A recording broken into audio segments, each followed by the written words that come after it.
Town Council to order. Please pause for a moment of silence.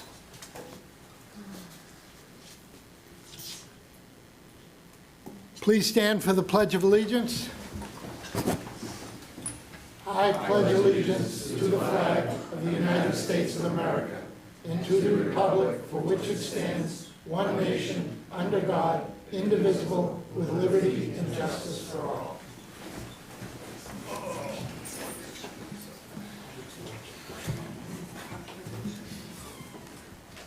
All citizens are welcome to attend public meetings in person. To view the live meeting remotely, citizens are encouraged to watch the live stream on the Franklin Town Hall TV YouTube channel or the live broadcast on Comcast Channel 9 and Verizon Channel 29.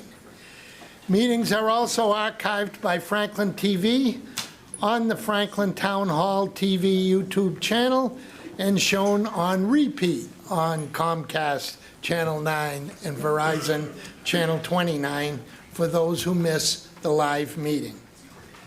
To listen to the meeting remotely, citizens may call in using this number, 929-205-6099. This will not permit participation in the meeting. To participate in the meeting remotely, citizens may call in may join a Zoom webinar using Zoom webinar ID 890-4194-8798. Then you need to hit the pound sign. Once again, the webinar ID is 890-4194-8798 pound. Any participants who wish to speak during the webinar must enter their full name and email address when joining the webinar. All participants will be automatically muted upon joining the webinar. In order to speak, participants who have entered full name and email address will need to select the raise hand function to request to be unmuted. All speakers will be required to state their full name and street address before commenting. Upcoming events, we have the the Town Council will hold its office hours next Thursday, May 15th at 8:30 a.m. at the Franklin Senior Center. In-person early voting for June 3rd, Proposition 2.5 override special election will be starting on May 16th. Also, note Saturday, May 24th is the last day to register to vote. For more information, and I'm sure she'll be providing it shortly, you may call the town clerk's office at 508-520-4900. The town of Franklin is seeking poets and writers to contribute original works focused on mental health, healing, and positivity for Overdose Awareness Day on August 31st and National Suicide Awareness Month in September. For submission guidelines and additional information, please visit the Arts and Culture and Creative Economy page on our website. Further announcements from the chair. Nancy, our town clerk. Today. Good evening, Mr. Chairman, council members. I'm Nancy Danello, your town clerk. And I'm here tonight to update the residents and the council on the special election. Some repetitious information and some new. Special election, as Mr. Mercer just stated, is for Proposition 2.5 override, will be held Tuesday, June 3rd at the Franklin High School from 6 a.m. to 8 p.m. We'll be hosting in-person early voting beginning May 16th through May 30th here at the Town Hall in the Town Clerk's office, and that will be during regular business hours. We're closed on Memorial Day, May 26th, but will be here Saturday on May 24th from 9 a.m. until 3 p.m. And if you're not a registered voter and would like to register, this is also the last day to do so, so May 24th. A robo-text went out today. It was a text and a call to all the residents to inform them of the special election. It was very well received. We actually had people call and thank us for calling. So now, another reminder to all of our registered voters. You will not be mailed out a ballot automatically. You do need to request that ballot. And you can request it by filling out a vote by mail application, and you can get that by calling us, emailing us, and I will gladly email you the application and then get you out your ballot ASAP. As always, if you have any questions, please call my office. The number is 508-520-4900, or email townclerk@franklinma.gov. Now, last week I had a special request of Councilor Frangillo. The following day, he called me and said, Nance, where are those flyers? I'm going to get them on the Gatra bus. So, thank you, Kobe, for all you do. And I want to thank the residents of Franklin, the town council, Mr. Chairman, of course, for all of your support for the town clerk's office. We appreciate it. Thank you. Thank you, Nancy. Okay, further announcements from the chair, school committee chair, Dave Callahan. Again, thank you, Dave, for coming and giving us a little update at each meeting. Thanks for the opportunity. Always happy to help. And so actually, we had, you guys are running back-to-back meetings right now, getting me tired. But I was at the ball field, and I had a friend actually kind of ask me, talking about, like, what are the schools doing to kind of save money, kind of given the situation that we find ourselves in. So I figure kind of use, I know you all know it, but for everybody else out in the community who I don't talk to at the ball games, the kind of quick elevator pitch. And so I've spoken at length about like transformative reorganization that the schools are doing, kind of consolidating down from 10 schools to 7. And just through the consolidation and finding efficiencies, it's schools are coming up about $3.1 million in savings year over year. We have bus registration that just opened up, and our director of operations has been working diligently to really optimize our bus routes, both decreasing the length of time that the kiddos are on the bus, but also making it so that we can kind of fit as many kiddos safely on the buses and reduce the fleet of buses that we have to possibly provide some more savings, especially when next year the bus company is going to be increasing the rates by about 12%. So any money that we're able to find, any efficiencies, going to be fantastic. I was here just a couple of weeks ago and I was talking about the Early Childhood Development Center, because now that we're going through this reorganization, consolidating the schools, we have a bit more space, and the Early Childhood Development Center is going to be able to expand into the Pond Street where Kennedy is currently at. Why this matters? It's a tuition-based program. And so by expanding that tuition-based early childhood school, we're really going to be able to increase that revenue opportunity. The schools also have been incredibly diligent by looking at grants from all over the place. I know just this morning there was a little presser kind of talking about how Franklin and Medway as well had received the Career Pathways, Innovative Career Pathways grant. In total, we've been able to kind of secure almost $1.7 million in grant funding. This is funding that's not coming directly from the town of Franklin operating budget. And then additionally, this was kind of brought up during night one of FinCom, but we've talked before about some of the specialized education programs that we have here in Franklin. And this is for some of our students with disabilities that are unable to kind of have be in the normal classroom setting.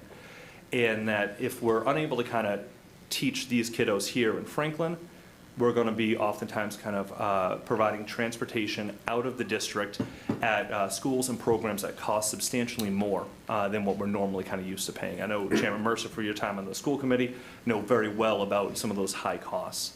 Well, what the Franklin Public Schools has been working on in continuing to invest and expand the in-district programming that we have for those students.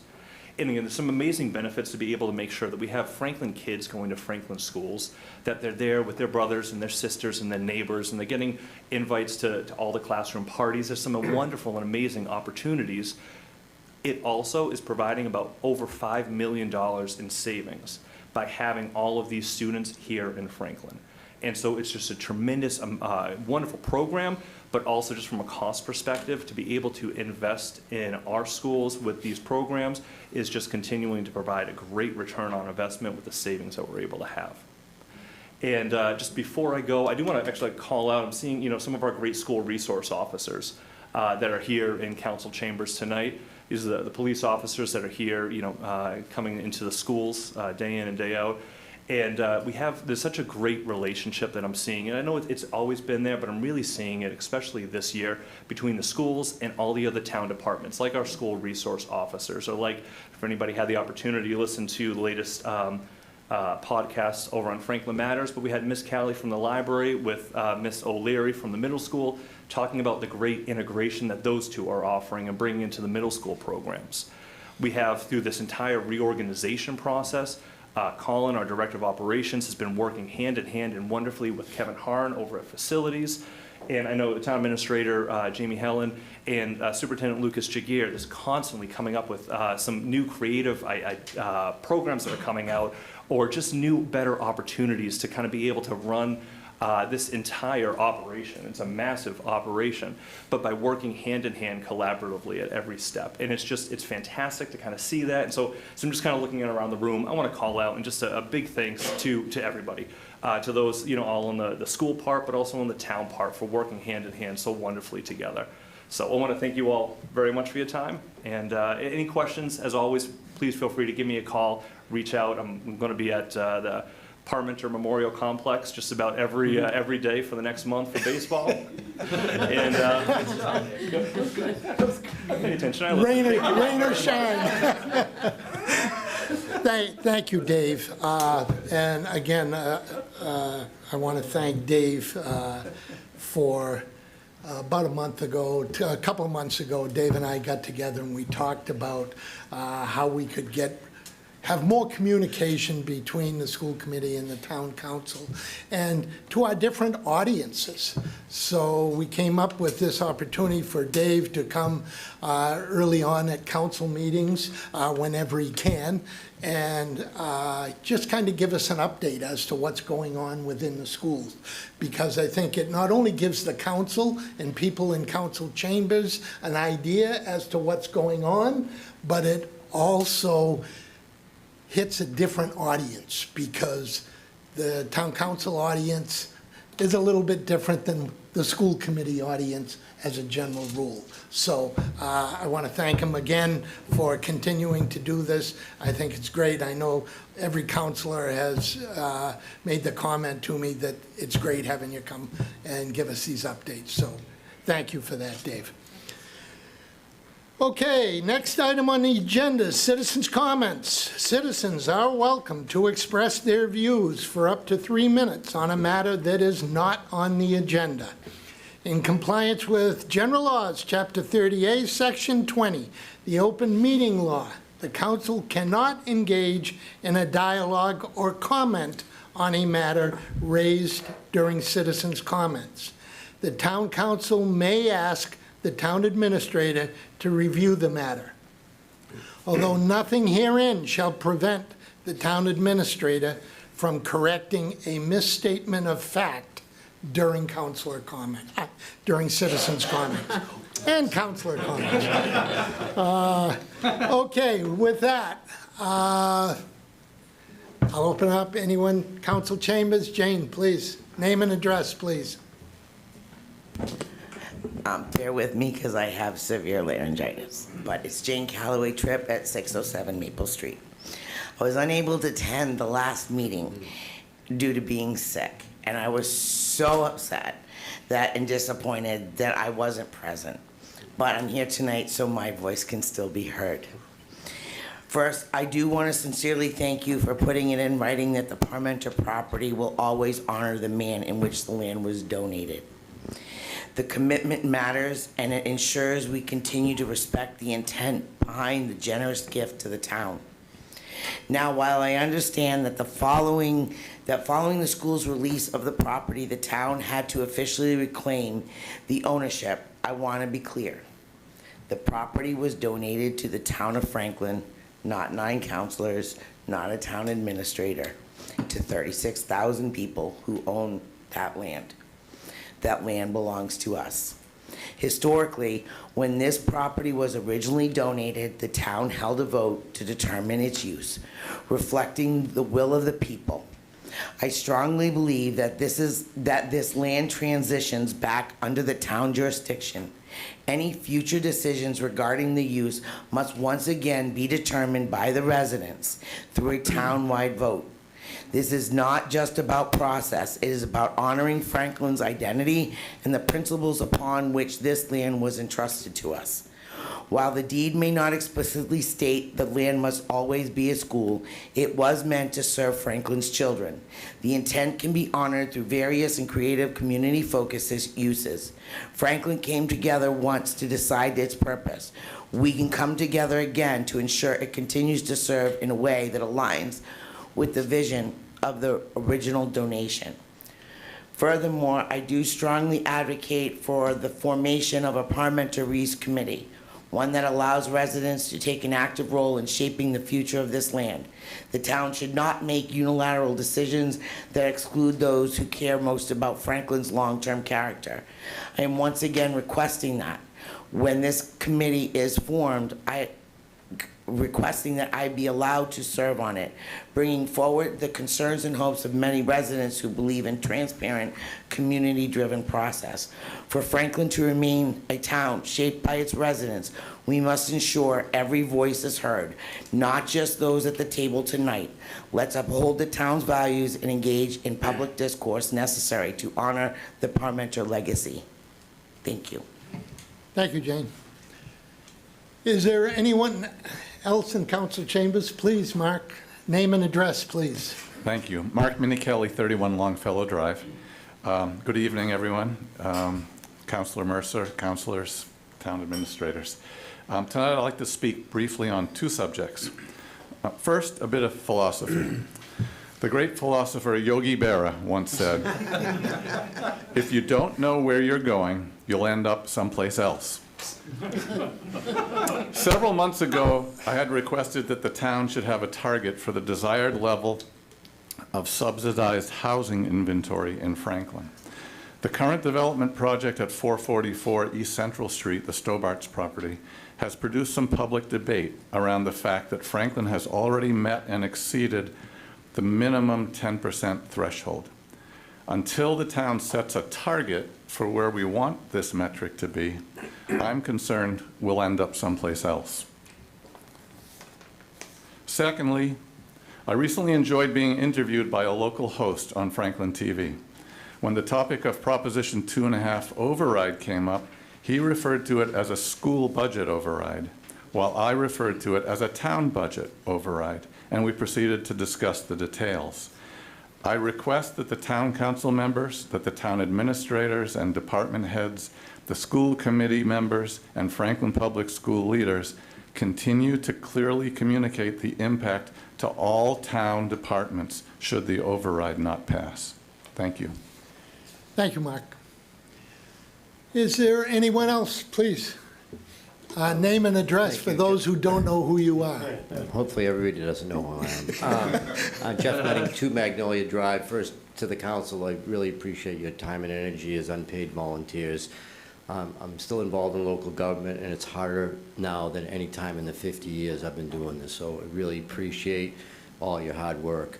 Also, Jamie and the entire team, we live in a great community, and that's because boots on the ground of the police, fire, DPW, people in this building. We get a big bang for our buck for not a lot of money compared to our neighbors, and I don't know if people understand that. So I'm here to ask folks to consider a yes on the override. And we're not alone. We're a very well-managed community, but look around, Milton, $9.5 million, Stoneham where I work, a $14 million override for 22,000 people. Acton, Natick, I can go down the list of overrides that are going everywhere. It's because we just can't sustain local government. And despite all your efforts and all of the team's effort, you know, the schools have been sliding here in Franklin for years, and we need to stop that. We need to support the next generation of kids. People paid for our education. We need to help support them. You know, talk to the police and fire, and what percentage of calls are for mental health? Well, those kids are facing those same issues today, and we can't afford not to support our teachers and our administrators and give them a lift up. Secondly, I pray I never call the police and fire, but the one time I need them, I don't want to be in the queue. I don't want to be waiting for the highly trained professional we have, because we don't have enough of them. They're getting busier every single day in the last 25 years. We can't afford to lose one of those people out of that department. So I'm asking you to vote yes. I'm voting yes. I love our library. I love everything about this town, and I don't want it to start to go downhill. Finally, whether you agree or disagree, let's be respectful. Just because you vote yes or no doesn't make you an idiot or a jerk. You have an opinion. So let's not badmouth people that disagree with us. Let's treat everybody with respect, and we'll be a better community. Because after the vote, we all still live here, and we have to live together. So just go out and vote your conscience. I think you should vote yes, but at the end, let's be respectful. Thank you, Mr. Chairman. Thank you, Jeff. Thanks, Jeff.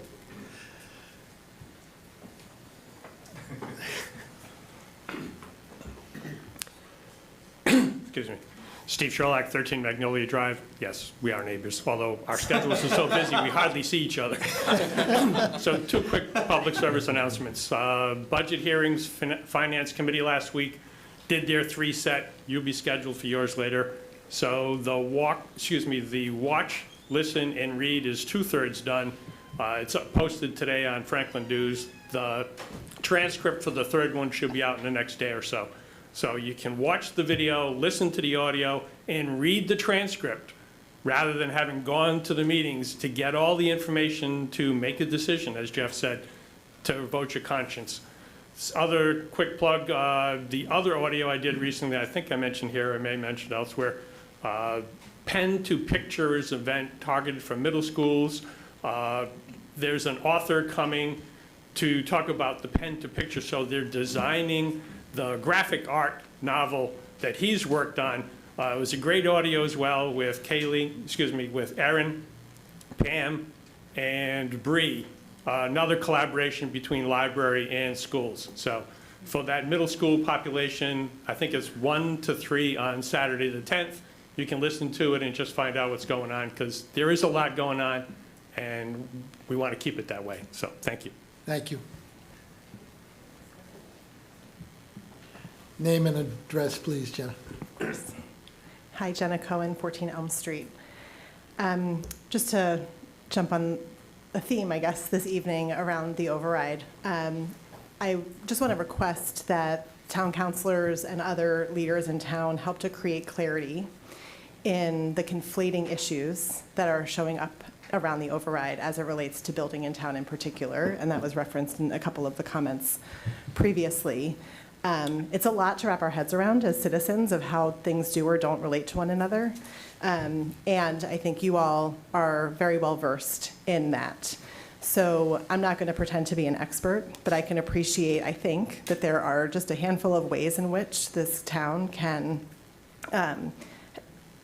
collect resources, right, from fees and local spending, from new building and renovation, and from taxes. So if any of those go down or aren't enough, other things need to go up. So there is actually benefit from a building perspective and to maintain that in a reasonable way, as was mentioned earlier, and in service of also having affordable housing in town through an override that is generally manageable for most households. I want to acknowledge that for some people, increasing anything from a budget perspective is hard. And that's real and human and a reality, especially in our current day. And it's not that much of a reach for most of us. And we all need to do our part as members of this community, as neighbors who care deeply, and to engage in discourse, as has also been mentioned tonight, with respect and with curiosity and with a genuine interest to understand how this all works so that we can make our community as great as we know it can be. So again, just a call in for our leadership to help dispel myths, to help clarify the noise of the conflation of the issues around building projects in town and the override. They're related, but they're not one and the same. Voting no on the override is not voting no on building. So you just need to make sure that what you're voting for is clear. And if you have questions, there's great one-pagers that the town staff has put together, that the school staff has put together, that just lays it all out there. So I encourage people, it's literally two sides of one page for each of them, really digestible. And I know that town councilors and school committee members are available to answer questions. They've answered many of mine, and I encourage them, all of you, to reach out to our leaders who are deeply dedicated to our town. Thank you all for what you do. Thank you, Jenna. Is there anyone else in council chambers that would like to speak on an item not on tonight's agenda? Okay, is there anyone out there in Zoom land that would like to speak on an item not on tonight's agenda? I don't see anyone. Amy, do you? No. Okay, moving on. Next item on the agenda, approval of minutes. We have none this evening to approve. Next item is proclamations and recognitions. We have two this evening. The first one is Police Department swearing in of a new police officer. Chief, welcome back. I told you I'd be back, Mr. Chairman. Good evening, Mr. Chairman, members of the council. Yeah, we do have a new officer, and I just want to be clear, because I know there's been some confusion sometimes, that this officer is actually a replacement for a retirement that occurred in October. He was hired in December, and it takes a while to, the 14 weeks of field training and everything else. So we're not adding to our numbers. Love to be, but just not a reality. Tyler, come on up. Good to see you too, buddy. Hiding?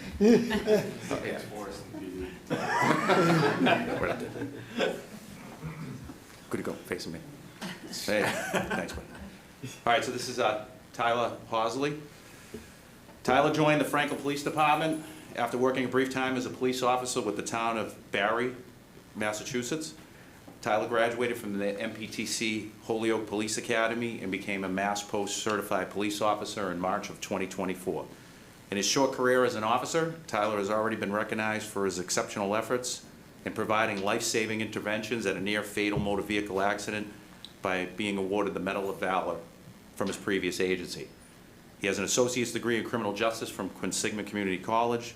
Tyler joined the department in December, has recently completed a 14-week field training program, and is currently assigned to the Operations Division. It gives me great pleasure to welcome Tyler Hosley to the Franklin Police Department. I'm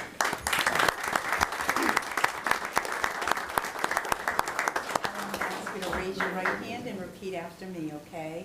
I, Tyler Hosley, I, Tyler Hosley, do solemnly swear do solemnly swear to faithfully execute the duties to faithfully execute the duties as a police officer as a police officer for the town of Franklin, for the town of Franklin, with respect, integrity, and excellence, and excellence, and to uphold the mission of the department, and to uphold the mission of the department, the Constitution of the United States of America, the Constitution of the United States of America, the state of Massachusetts, the state of Massachusetts, and the laws and ordinances and the laws and ordinances of the town of Franklin. of the town of Franklin. So help me God. So help me God. Congratulations. Thank you.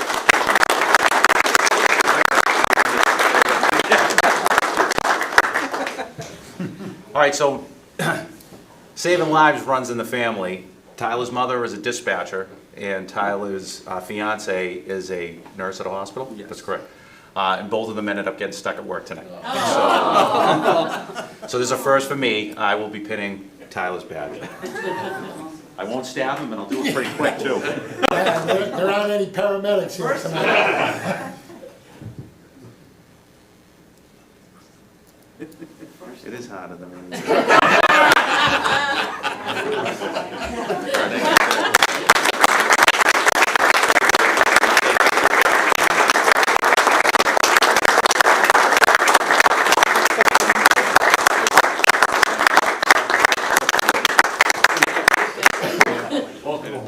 Thank Thank you.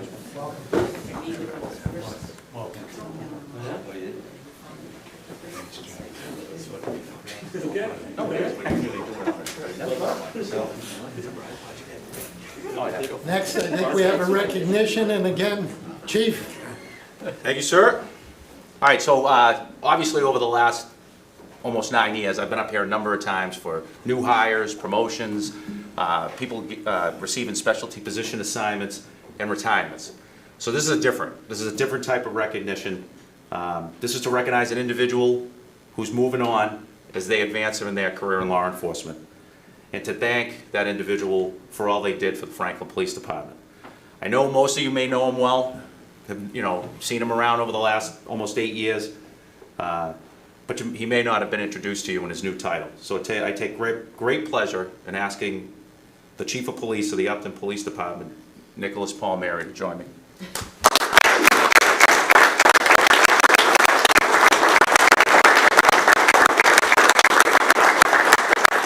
I have to tell you right now that Nick would rather be sticking needles in his eyes than be standing up here in front with me. I'm just telling you. We know Nick. He'll be the first one to agree. So I'm going to be brief. Not too brief, but brief. There's a little background. So in 2017, the FPD was very fortunate to hire Nick Palmieri. We knew we were hiring an excellent and seasoned police officer due to his pedigree and what he had already accomplished. Nick was a 2004 graduate of the NYPD Police Academy, where he graduated third in his class of 700. Third in his class of 700 recruits. He had worked 12 years with the Upton Police Department as both a patrol officer and a detective. And he possessed a bachelor's degree in psychology from Northeastern University and a master's degree in criminal justice from the prestigious John Jay College of Criminal Justice.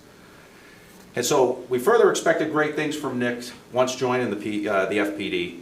And as we figured, Nick, he did disappoint. In 2019, after 2 years serving as a member in the patrol division, Nick was selected to be a detective. And 2 years later, in 2021, Nick was promoted to sergeant. He was further selected to be our field training manager. And this was obviously at a time, as you all know, that we had a lot of turnover from people retiring. Yeah. We were actually increasing our complement of officers, and Nick did an amazing job and successfully professionalized that field training program, which will go on forever. I think I can speak for the entire department when I say we all expected and looked forward to Nick continuing his rise through the ranks and his continued professional leadership and his always friendly and upbeat demeanor. We just expected it was always going to continue at the FPD. I don't believe anyone at the FPD was surprised when we learned that Nick had been selected to be the next Chief of Police at the Upton Police Department. Although sad to see you move on, we are all elated that the town of Upton saw in you what we've been accustomed to seeing for the last 7+ years. A compassionate, altruistic, law enforcement professional and leader who was always there for his peers, his subordinates, and his friends. There is no question you will be an excellent Chief of Police. Our loss is Upton's gain, and if they don't know what they're getting in their new chief, they will soon learn how fortunate they are. You will be missed, my friend, but we are excited for this next chapter in your life, and we are confident you will succeed. The same qualities and impeccable character that made you an excellent member of the Franklin Police Department will no doubt ensure your success in your new role as the leader of the Upton Police Department. On behalf of the FPD, the town administrator, the town council, and the residents you served admirably, we wish you and your family the very best and wish you nothing but success in your future endeavors. And as a token of our appreciation, it's something I hope you might want to put on your wall in your new office. We have this plaque. And it reads, Sergeant Nicholas J. Palmieri, in appreciation for your over 7 years of dedicated service to the citizens of Franklin and your commitment to the Franklin Police Department, April 15, 2017 to February 8th, 2025. Congratulations.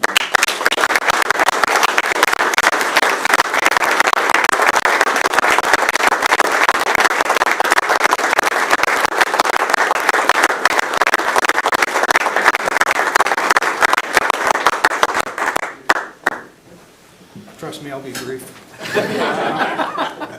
First and foremost, I want to thank Chief Lynch for giving me the opportunity to come back and serve as a police officer for the community that I live in. That was an important time in my life. It gave me the opportunity to be around family when I needed to be. So I appreciate his trust. And everybody here, the community has been incredibly supportive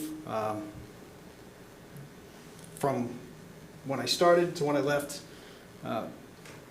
What I really want to say, and it's not about me, it's about the people who work answering calls. This town is incredibly lucky to have the department that it has. And I'm going to piggyback on some of the comments made earlier about voting. This town should not take for granted the services it receives from this police department. An incredibly professional police department, and some of the best people I've ever worked with. I was honored to work with them, honored to work for this town, and I'm going to end it there. Just don't take for granted what we have. Thank you.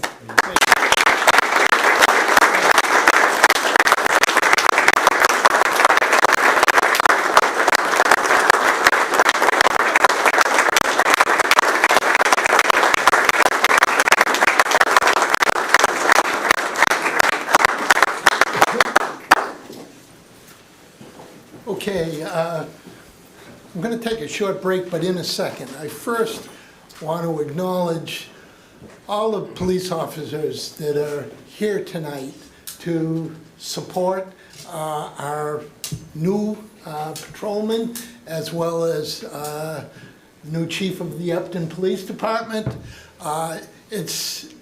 I know it makes the entire council really feel good to see the support from the staff for these people as they either move on or come into our departments. And it's obviously great to see Ben and Frankie back there as well. They're always there when there's some support to be made. So again, thank you folks for coming this evening. Thank you for being here to support your fellow officers. And again, congratulations, Nick. And we'll take a short 2-minute recess. Recording stopped.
All set, Chris? Recording in progress.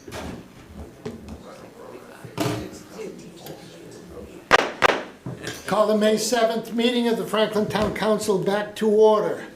Next item on the agenda is appointments. We have none this evening.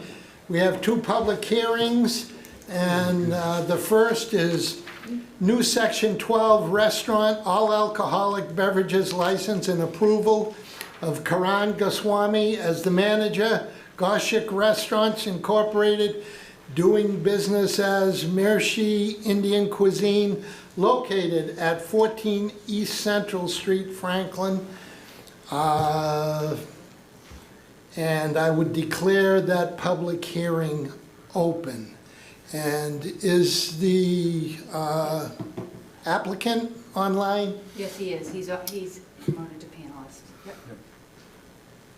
Yep. Matthew Porter. Okay, Here he is. good. Jamie? Through you, Mr. Chairman, really quickly, so the other departments have signed off on this application. I would note that the attorney for the proponent, Mr. Matthew Porter, is on Zoom right now to answer any questions the council may have.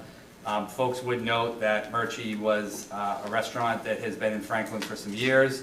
I think we could ask Mr. Porter some of the questions, but they went up for their liquor license renewal earlier this year.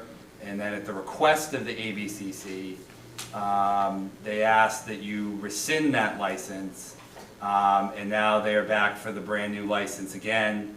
Again, this is for consumption on premises. This is not a package store, this is a restaurant license. So if anybody has any questions, myself or the town attorney are happy to answer them, but Mr. Porter could probably answer a majority of them right now as well. But just to be clear, Mr. Porter is the attorney for the applicant.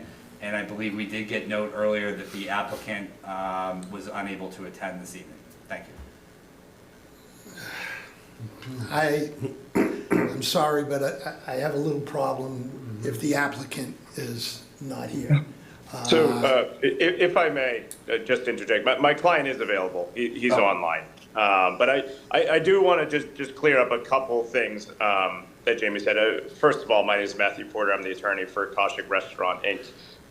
So this license, the town granted this license a couple months back, but the license had never been approved by the ABCC. So this was not an active license that was rescinded. The application was withdrawn at the ABCC level. Essentially, our clients, and I think would admittedly say so, attempted to put together the ABCC application on their own. And what ended up happening is once it got up to the state level, there was a lot of clerical errors that needed to be cleared up. So they reached out to our office in order to engage our services. It was easier for us to restart the process versus trying to, correct an application that had already gone up to the ABCC. So this is not in any way like a rescission of a license or a license that existed. It was never granted at the ABCC level. It was approved at the town level a couple months back. There are no changes, of substance to this application. So it's the same ownership group that the council, approved a couple months back. It's the same license manager. It was more so, clerical errors that were just not going to allow this application to get forward, through the ABCC, and thus, our office was engaged to just to clean that up, from that perspective. So that is essentially what's before the board. There are no real changes to what had been approved just a couple months back. Thank you. Attorney Sorrell? Mr. Porter, Mark Sorrell, the Franklin Town Attorney. I recall the proceeding, and what you've said is correct. However, your client's principal was present, again remotely by himself, and really never made a affirmative presentation to the council at that time. So my recommendation would be to assume that this is completely a new application and take it from square one, representing what your client's experience is, what they're proposing to do, et cetera. Sure. Yeah, I would be happy to do so. I didn't know the background on that. I had assumed that there had been a full presentation because it had gone up through the ABCC, but certainly happy to give a breakdown. So, before the board, this is an application for the all alcohol pouring license for Murchie. Our folks bought Murchie. It's probably about a year ago now. At the time that they purchased the business, there was no existing all alcohol license. And they found that, through the year of operation, that, there's a great deal of the client base, where they're looking to have a glass of wine or beer at dinner. And so this is something that, not only will benefit their business, in bringing customers in, but certainly will keep customers happy that are there, that want to, enjoy an alcoholic beverage. Mr. Goswami, who is available this evening, he's the proposed license manager, has experience in the liquor industry. He's alcohol tip certified, so it certainly brings a wealth of experience. I think from an outward perspective, there's really nothing changing as far as the operation of the business is concerned. It's just, allowing the business to now, serve alcohol in addition to the food that they already have. Okay, this is a public hearing, so I would go to the public first. Is there anyone in council chambers that has a question and a comment on the public hearing for Murchie Indian restaurant cuisine? Is there anyone out there in Zoom land that has a question or a comment on this license?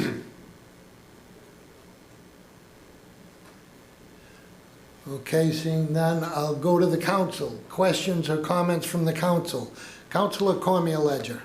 Thank you, Mr. Chairman. This is more a comment. I've eaten at the establishment that we're talking about. The food is excellent, the staff is fantastic, but it is very noticeable that you cannot get a glass of wine with your meal, especially because the former restaurant that occupied the space, which was also Indian food, had a full alcohol license, so I think people coming in sort of expect that, and sitting down and then being told, well, I'm sorry, we can't serve you, has definitely, I think, lost them business.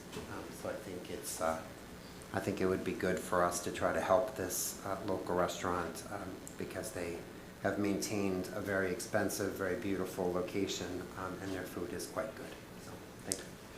Thank you, Councilor Cormier-Ledger. Any other councilors? Seeing none, is there, last chance, is there anyone out here? Does Mr. Goswami want to say anything? Attorney Sorrell. Mr. Porter, you indicated that your client or the proposed manager is available. Is he able to introduce himself to the council? Sure. Goswami, if you could raise your hand, please. Amy's promoting them to panelists right now, so just take 1 second.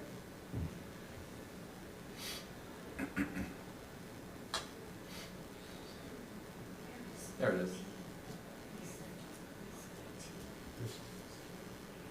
Sit on the panelists. Hello, can you hear me? Yeah, Oh. now we can. Welcome. Yes, sir. Sorry for your inconvenience. Oh, we lost you. Yes, so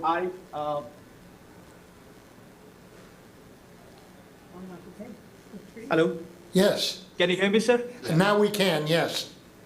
Yes, sir. Sorry for your inconvenience. Yeah. So yes, sir. I used to work. I mean, like I am working at the liquor store. I am as a manager as well, and I have like 5 years experience, and I am pretty confident about this location, and I will be very careful, whatever the concern the town and everybody has, and I will fulfill it, and I will do my best from my end. Thank you. Any other questions from the council? Councilor Chandler? Through you, Mr. Chairman. The applicant just said he worked at a liquor store. On page 3 of the application, 6B, it says, have you held direct or indirect benefit financial license to sell alcoholic beverages which is not presently held, which is no.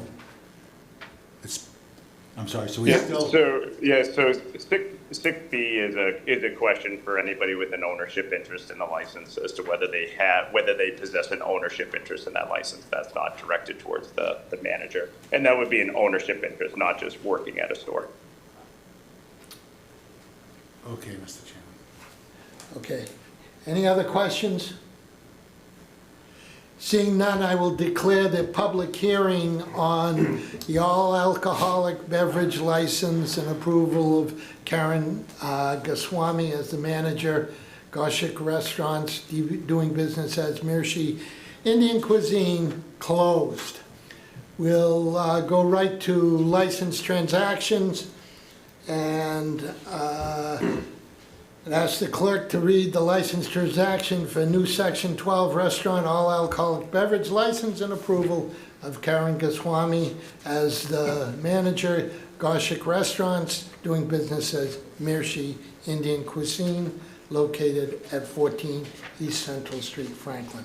Clerk will read the license transaction. Thank you, Mr. Chairman. This is a license transaction, new common victuals license, Sections 12 restaurant, all alcoholic beverages license, Kashik Restaurants Incorporated, doing business as Mirshi Indian Cuisine, located at 14 East Central Street, Franklin, Massachusetts, 02038.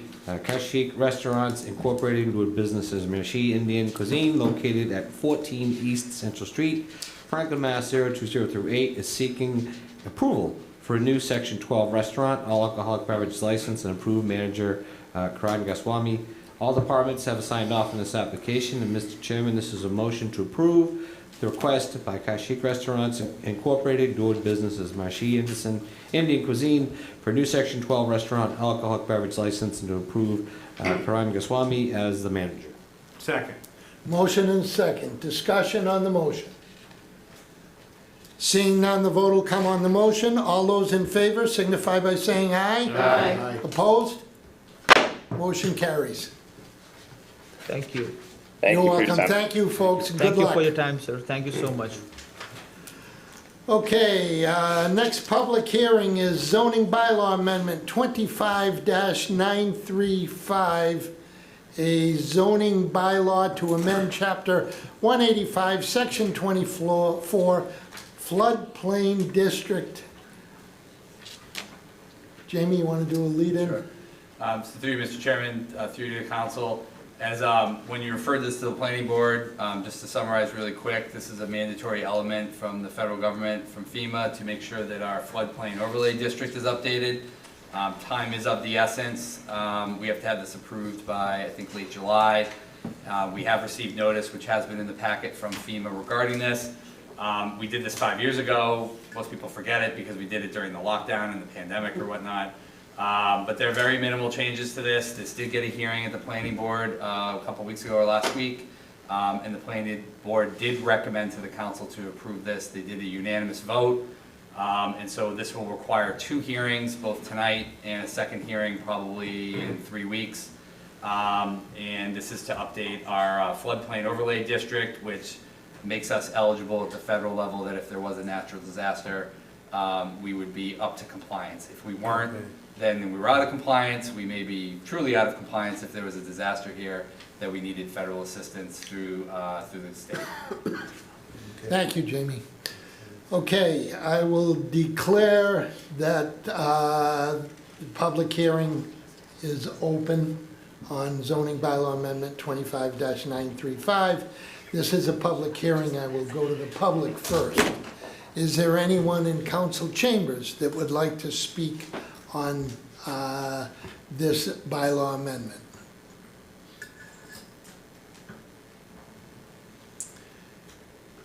Seeing no one, is there anyone out there in Zoom land that would like to speak on this zoning bylaw amendment?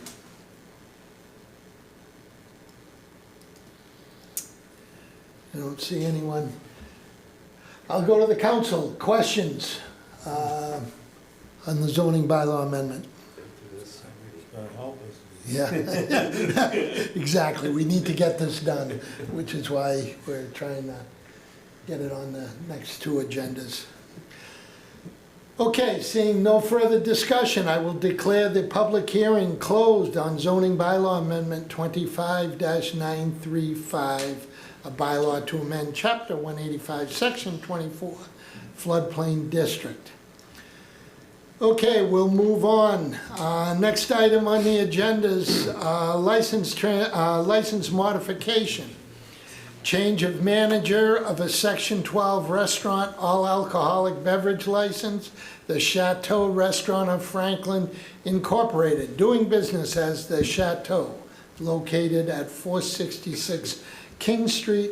Clerk will read the license modification. Thank you, Mr. Chairman. This is a license transaction change of manager for the Chateau Restaurant of Franklin Incorporated, doing business as the Chateau, located at 466 King Street, Franklin, Mass. 02038. The Chateau Restaurant of Franklin Incorporated, doing business as the Chateau, located at 466 King Street, Franklin, Mass. 02038, is seeking approval for a change of manager on their Section 12 restaurant all alcoholic beverage license. The new manager will be Derek Nocera. All departments have signed off on this application, and this is a motion, Mr. Chairman, to approve the request by the Chateau Restaurant of Franklin Incorporated, doing business as the Chateau, for a change of manager to Derek Nocera. Second. Motion and second. Discussion. Derek's here. Just so everybody knows, Derek is in the audience. So is there any questions? Councilor Jones. Thank you, Mr. Chairman. Mr. Chairman, to you to Derek. You know Marty? I do not. He's a long cousin. Long cousin. Yeah. The Nocera families go Ferdinand. long ways back to Yeah. Watertown, to the Chateau and the Walthams. So I'm happy to see the Chateau being successful here in Franklin. So, and good luck with your new position. Thank you. Other questions? Anyone in council chambers? Any other councilors? Then I will declare the public hearing on the modification. Yeah, it's a vote at this point. So, we have a motion and a second. Any further discussion? Seeing none, the vote will come on the motion. All those in favor signify by saying aye. Aye. Opposed? Motion carries. Okay, next item on the agenda is presentations and discussions. And tonight, it's a presentation of the FY24 financial audit. Scott McIntyre, CPA, Managing Director of CBIZ.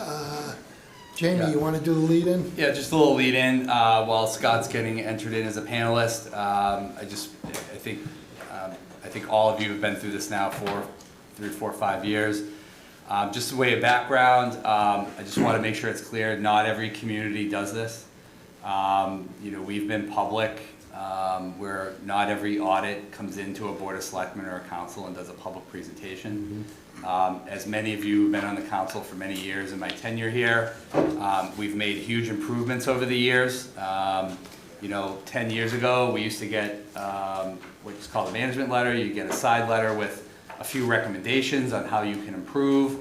And I know through the auditing process, Scott and his team also work with Kerry, our chief financial officer, and the staff on things behind the scenes that we can small things that we can try to improve on. But these audits are something that we're very proud of on the progress that we've made over the years. And I'll spare any other additional announcements and commentary until the end. But we have the audit right up here. We attach it to our agendas. We come and publicly present in front of the council at an open meeting. All of you are able to ask Scott and his team any questions you have about the audit. Obviously, as you all know, there may be some questions from some folks this year for good reason, given some of the chit-chat in the community. And then after Scott's done with his presentation, everybody has had an opportunity to ask questions. Mr. Chairman, I'll save some additional comments and announcements for a little bit later. I'll save you 30 seconds. You're gonna jump right now. Yeah, couldn't resist. Scott, welcome. He's mute. Scott, you gotta unmute. Thank you very much, Mr. Chairman, members of the council, for the invitation to come in tonight or join your meeting, tonight and give you a brief overview of the results of our audit of your June 30, 2024 financial statements.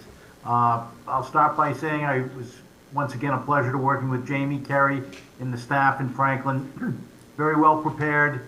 An audit by its nature is a lot of Q&A, a lot of questions and answer, a lot of analysis of accounts, transactions, walkthroughs of transactions, reperformance of transactions, and things like that.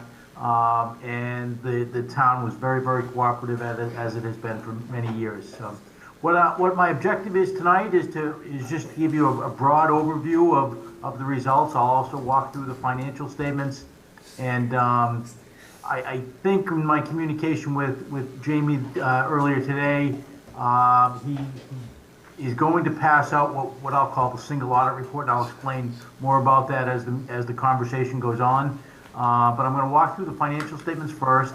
Jamie's going to switch pages as we communicate here, so you can see the highlights. And then when I get to what I call the single audit report, that will show you the results of our internal control evaluation, not only of the town as a whole, but also of your expenditures in compliance with your federal grants that were received during fiscal year 24. So, before we, last thing, and Jamie, if I remember right, you are going to share the financial statements.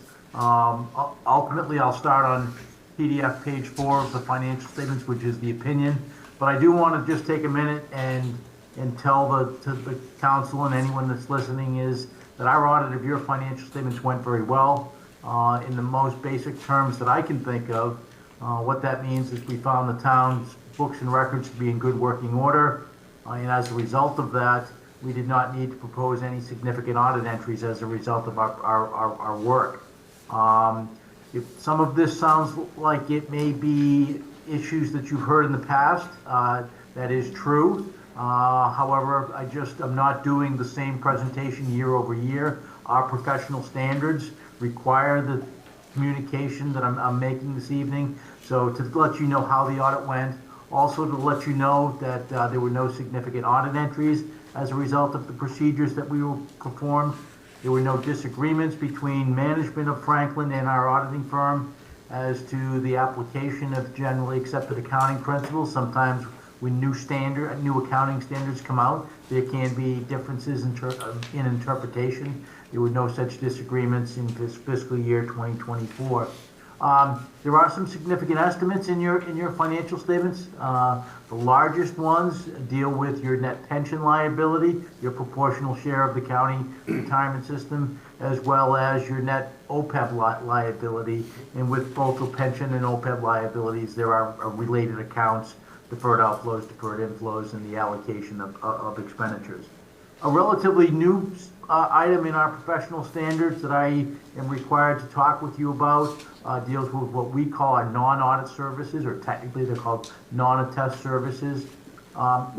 We assist Franklin the way we do with virtually every community we work with in the Commonwealth, and by even beyond Massachusetts, most of our communities in other New England states, we assist the communities in preparing the financial statements. These are Franklin's financial statements. They come directly from the books and records of the town. However, we do assist, and again, it's considered a non-audit service, so my professional standards require that I tell you that we participate. In addition to doing the audit, we did participate in some non-audit work during the same process. So, not anything new there. And again, it's just what's new is professional standards now make sure I inform you of that. So, Jamie, is it possible to begin on PDF page 4? I don't have the screen in front of me, but if you tell me you're there we go. Okay, great.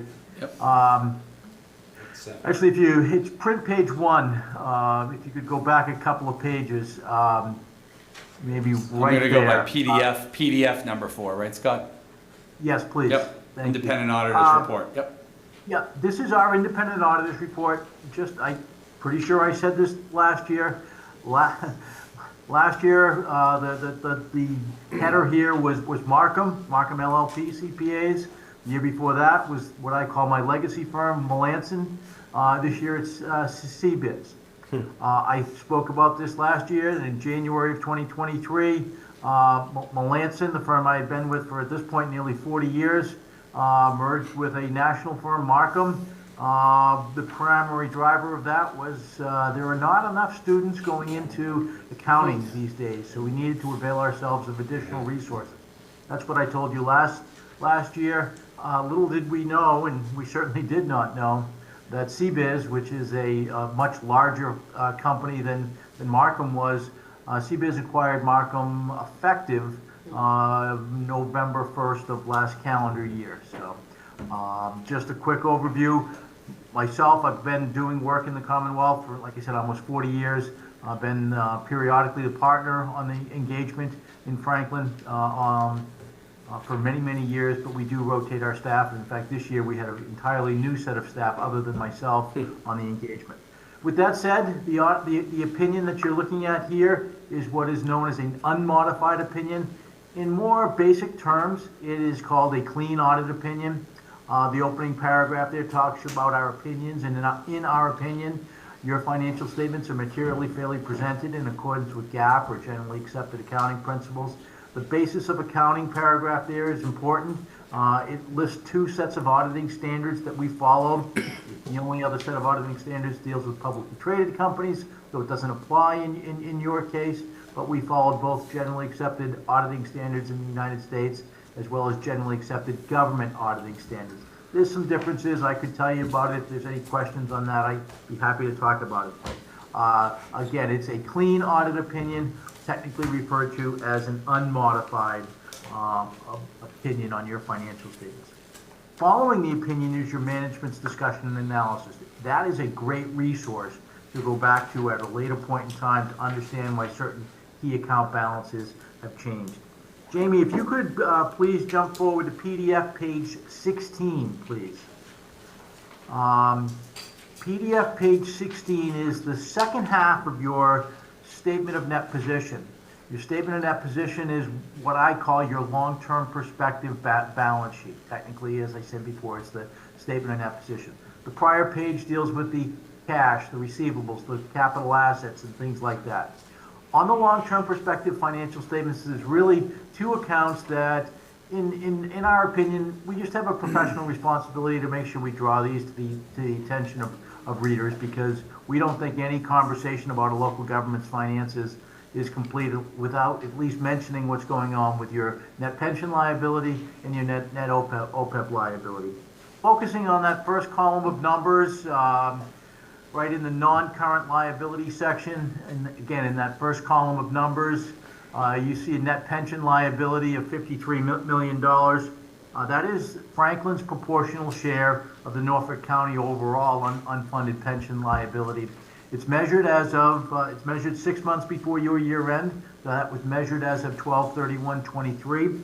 I would want to point out that there's an increase in that liability by about $9 million, and that increase in the liability is directly attributable to a drop that the county system made in its discount rate. The discount rate is the expected future earnings. As that discount rate was lowered or dropped, with fewer expected earnings going forward, the liability has increased by about $9 million.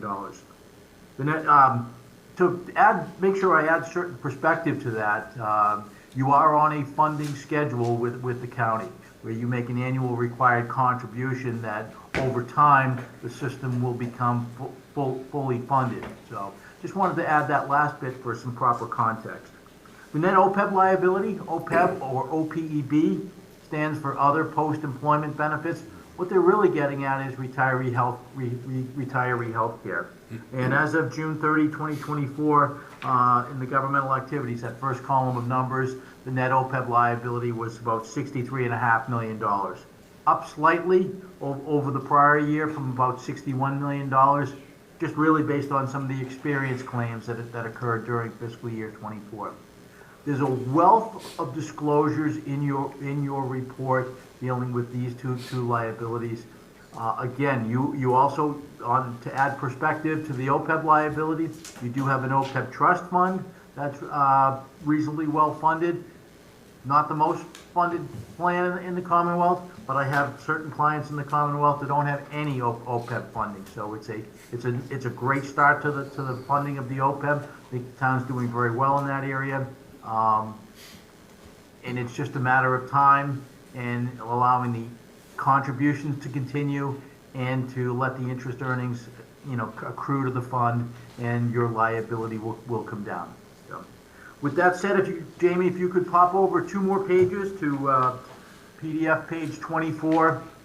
This is, if I refer to the last balance sheet as the long-term perspective, no, I think you're going a little too far, Jamie. Print page 15. If I referred to the prior balance sheet as your long-term perspective balance sheet, right there, thank you. This is your short-term perspective. Almost a cash basis balance sheet, not quite. I could get into the details about the differences if there are any questions in that area. But quite honestly, this is the first place that most readers of your financial statement will turn. And Jamie, if you could make sure that the audience sees the fund balance section in the lower left right there. I can see it. Now I suspect the rest of the audience can as well. A couple things I want to point out. First column of numbers is the general fund. Again, this is where most readers will turn first, and they will look at the total fund balance of $31.9 or almost $32 million. That's an increase of about $2.8 million over the prior year. Very healthy increase, but one that you would expect to see in a community rated the way Franklin is. You would expect to see fund balance increase most years. A lot of times the fund balance is, you judge the fund balance by looking at it as a percentage of your expenditures. Oftentimes, or most times, expenditures go up each year, so you would like to see an increase in the overall fund balance each year to keep pace with the expenditure levels of the community. There are various components of fund balance there. The unassigned fund balance with an account balance of $17.5 million. If you just looked at 2 pieces of paper, you'd see a significant increase in that number. But when you dig below the surface and deal with a one-day timing issue that occurred last year, it really is essentially the same unassigned fund balance at 6/30/24 as there was at 6/30/23. Where much of the increase lies here is in your committed fund balance. The 5th number up from the bottom there, the $12.4 million. That largely included in that number is the town's various stabilization funds. And as I mentioned earlier, your MD&A or management's discussion and analysis, a great place to go back to at a later point in time to see why certain account balance changed. That $12.4 million is up about $1.5 million over the prior year. And there's a specific table in your MD&A, print page 10, for those who might be taking some notes, to go back to at a later point in time to understand which stabilization accounts increased and which may have decreased during fiscal year 24. Jamie, now if we could hop all the way over to print page 24, PDF page 24. Want to talk just for a minute about the town's enterprise funds. If you could stop right there, Jamie. There are 3 components of your enterprise fund financial statements. The balance sheet, technically it's a statement of net positions, the statement of revenues and expenditures and changes in fund balance. But I think the most important part of an enterprise fund financial statement is the statement of cash flows. What I think the key metric here is, if you look at from the top of this page down, if we focus on that first column of numbers, which is the sewer fund, that first subtotal that you come to, net cash provided by operations. Again, in that first column of numbers, it's a net cash provided of $1.5 million, almost $1.6 million. What credit rating agencies and financial institutions will look at is, does that number right there, does it cover the principal and interest on the debt service, and is there some residual net cash provided by operations available for capital asset acquisition, reinvestment in the plant, if you will. And I'm not going to get too much more technical on here, but if you were to take a look at that 1.5, almost $1.6 million in net cash provided by operations. If you go down a couple of sections in the report, you'll see numbers in parentheses indicating the amounts that were paid for principal and interest, and you'll see that the net cash provided by operation more than covers the principal and interest there, which is what, again, communities that are rated similar to Franklin, or rating agencies would expect to see in communities similarly rated to Franklin. Just one more page we're going to hit 2 more pages, and then I'll talk about the single audit report. If you could go one more after this one, Jamie, please. This gets into your OPEB trust fund. One more, please. It's just easy for me to talk about this and what I call the inflows and outflows of this statement. Really what I would point out to is in that first column of numbers, that's your OPEB or other post-employment benefit trust fund. I would look to the third number up from the bottom in that first column of numbers, and you see that it had a change in net position of a little bit more than $2 million. That change is directly attributable to cash contributions that the town made into the plan during fiscal year 2024, as well as investment earnings on the existing assets of the plan. The beginning net position was about 12.3. The ending net position, $2 million more than that. That's showing good continued funding of the OPEB plan, which will, should things continue this way, will reduce that net net OPEB liability that we saw on your long-term perspective financial statements. And lastly, one more page to go. It is the, I think it's PDF page 60, Jamie. This is the budget versus actual comparative schedule. What you see here is very, very consistent with the prior year. Strong budgetary performance is the way I would categorize it. Jamie, right there, Jamie. Thank you very much. The focus here is on that fourth or the column on the far right, and I'll divide this into 3 sections. The top third shows the total revenues in excess of what was anticipated through the budgetary process of 2.6, almost $2.7 million. A lot of that is coming from motor vehicle excise, other excise taxes, investment income. Franklin, like so many of our clients in fiscal year 24, we think clients were wise and were relatively modest with the expected investment earnings, and they showed a favorable investment earnings compared to the budget. On the expenditure side, sort of the middle third of this page, you see the various functions, general government, public safety, all the way down to capital outlay, and then the total expenditures, almost a $1.6 million in unspent and unencumbered money during the year. You add those 2 numbers together, the favorable revenue performance and the favorable expenditure performance, and you have a favorable budgetary performance of about $4.3 million.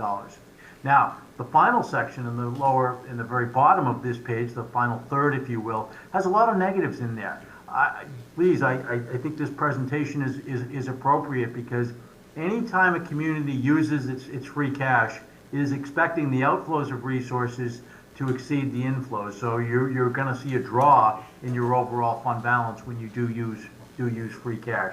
So that's why the negatives are there, because you expected that the inflows of resources would exceed you would expect the outflows of resources to exceed the inflows because you were drawing on existing savings accounts. So that's why those numbers are shown there in negative.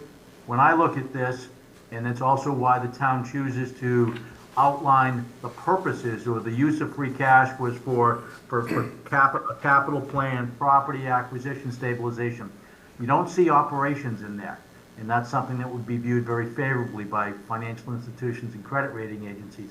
That the use of free cash, which almost all communities use it, Franklin in this case in fiscal year 24 is not using it for operations, it's using it for one-time costs and adding to its existing stabilization fund. So, Jamie, do you have the second, what I call the single audit report available there? If we could maybe just hit the cover page. Yep, just put it up, Scott. I don't think it's necessary. Thank you. I don't think it's necessary to walk through each of the, there's 2 reports in here. I can summarize them real quickly, and then I'll offer to try to answer any questions that the council may have. As the title here talks about, there's 2 reports in here. One is required by generally accepted government auditing standards, and the other is required by uniform guidance. Generally accepted government auditing standards require that we evaluate the town's internal controls and determine whether or not there are any significant deficiencies or material weaknesses in those internal controls.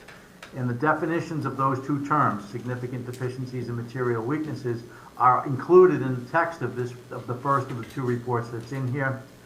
They're not favorable. That means there are issues that you really that professional standards require me to bring to the attention of those charged with governance. Pleased to be able to report to you that again in fiscal year 24, our audit disclosed no material weaknesses in internal control and no significant deficiencies in internal control. The second of the 2 reports I mentioned is required by what is known as uniform guidance. In essence, what that really means is, as a recipient of federal grants and having expended those dollars, or some of those dollars during fiscal year 24, we as the outside auditors must perform, our professional standards require us to perform internal control evaluation over the administration of the federal dollars, as well as testing for compliance with uniform guidance, which really is the rules and regulations that you need to follow when it comes to administering federal grants. In fiscal year 2024, in Franklin, like in so many communities, not only in the Commonwealth, but across New England, the ARPA, or the American Rescue Plan dollars that were utilized in fiscal year 24 with a program that our risk assessment determined needed to be tested. Much like the the generally accepted government auditing standards report, this uniform guidance report requires us to report any significant deficiencies or material weaknesses in your internal control structure relative to federal grant administration, and whether or not, based on our test work, we found any issues of non-compliance. Very pleased to be able to report to you, is summarized in the second of the 2 reports in here, is our audit disclosed no issues of non-compliance with the ARPA program and no material weaknesses or significant deficiencies in internal controls surrounding the administration of federal grants. So, that is a super quick walkthrough of our audit of your financial statements, but we always want to be comprehensive enough so that you understand what the audit involves. It's not just testing to the numbers, it's evaluating the internal controls of the town as a whole, and certainly when it comes to the administration of federal grants, that is a huge component of what we call a financial statement audit, and by extension, it goes towards the federal grants. So with that, I'll turn it back to the chair or Jamie and try to answer any questions that they may have. Thank you, Scott. Okay, questions from the council. Councilor Jones. Thank you, Mr. Chairman. Scott, this is Councilor Jones. We've spoken many times over the years, and I honestly have to say, I've said this many times before, I actually like listening to these audits every single year. Most people be like, well, how can somebody get excited to hear about an audit? I get excited about this because for as long as I've been sitting in this chair, from the former TA who was actually here tonight to Jamie and the current administration, this is the testament to the efficiency of our government. And the way, and just your report is again, a glaring report of how well our community is run, how well our numbers are run, how well the audits are done, as well as the accounting is done. And just to talk for a second about how you were joking earlier, I don't know if it's a joke that we're not really having as many people going into accounting. I actually took a financial accounting course here at Dean College and learned a lot about much of how this works. And the funny thing was that the teacher right out of the gate, who was actually a financial person from Dean College, said, folks, I'm not going to lie to you, this is financial accounting. I can't make this any more interesting than I can. It is what it is. But just to hear how well our local government, our treasurer department, and everything is run, it just makes me proud. It just makes me so very proud to be a part of this community and stewards of the taxpayers' money. And Scott, again, I know you've been doing this for 40 years, but I wanted to thank you and your organization for taking the time to come and look at our books and give us this report. And I know it sounds weird to sound excited to hear these things, but it is. It's wonderful news, and I wanted to thank you for taking your time tonight to present this to us. And I know our chairman's just as excited as I am, because he's over here raising his hands. If he had pom-poms in his hand, he would.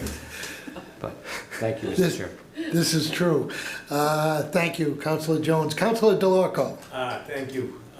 Hey, Scott, just again, I gotta piggyback on Glenn's, it's so nice to hear this and how good everybody does in our administration. So from a council's point,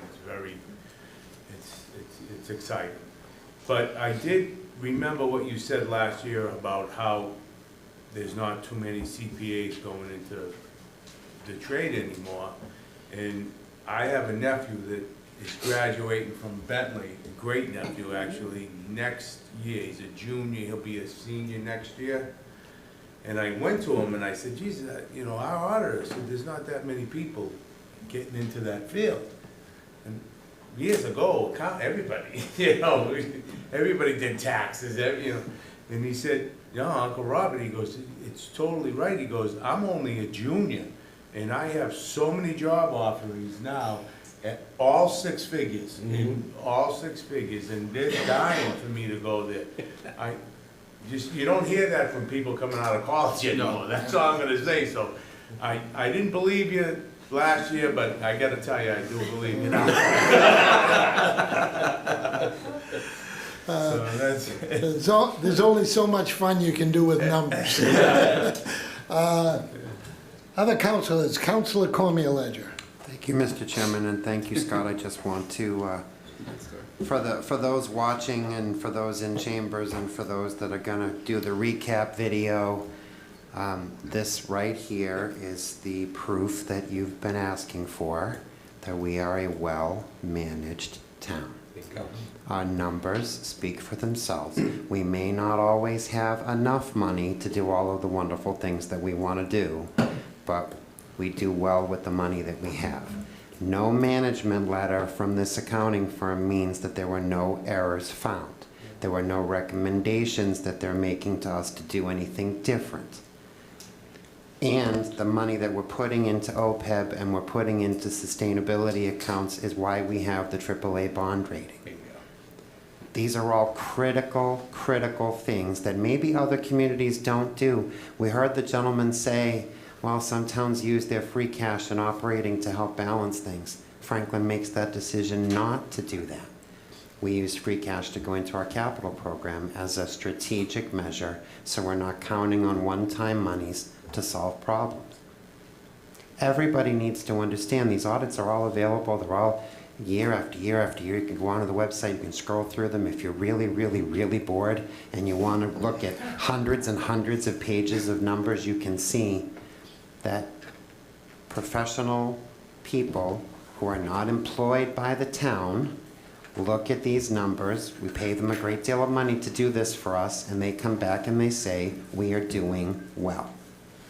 So I just hope that this isn't us saying this, right? This isn't Jamie saying this, this isn't Amy or Mark. This is a highly respectable accounting firm saying, once again, Franklin is doing a good job. So thank you, Mr. Chair. Thank you, Councilor Cormier-Ledger. Other councilors?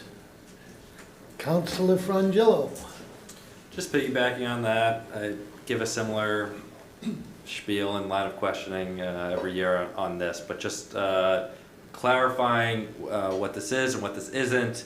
It's my understanding that this is a assessment of our ability to pay back a debt, or rather the likelihood of defaulting on a debt payment. This is not a report card of the town services or our likelihood of maintaining quality roads or having a certain level of police officers to residents or any such, service statement. I think that was a question for you, Scott. Yeah, thank you. If I may, the first part of that is, is an assessment of our ability to pay back our debts. The financial statement audit is a snapshot of a point in time. In this case, it was June 30, 2024, and for the fiscal year that ended, and whether or not the numbers are materially fairly stated in accordance with GAAP, or generally accepted accounting principles. It is possible for one to look at this and judge the creditworthiness, and therefore the ability to pay back its debts, its long-term debt. But really that opinion would come from rating agencies. And they base their opinion, if you read some of the detail behind their opinions, that it's based on a number of factors. And the credit rating is to judge the community's ability to repay its debts. So I may be splitting hairs here. I'm not splitting hairs. The purpose of the audit is to determine if the numbers are in conformance with GAAP or generally accepted accounting principles, and if the internal control systems are well designed and effectively operating. And from the audit, almost an extension of the audit, as well as demographics of communities and things like that, that's where the credit rating rating comes into play. Appreciate that clarification. So I was conflating two different things that we were presented today. One is the AAA credit rating, which is a measurement of our ability to pay back debts, and the other is your audit report, which is how well we're doing at maintaining the accounting for the funds that we have and the expenditures that we're giving out. Okay. That was very well said. The accounting and financial reporting. Great. Thank you. Thank you, Councilor Frangillo. Any other councilors? Anyone in council chambers have a question?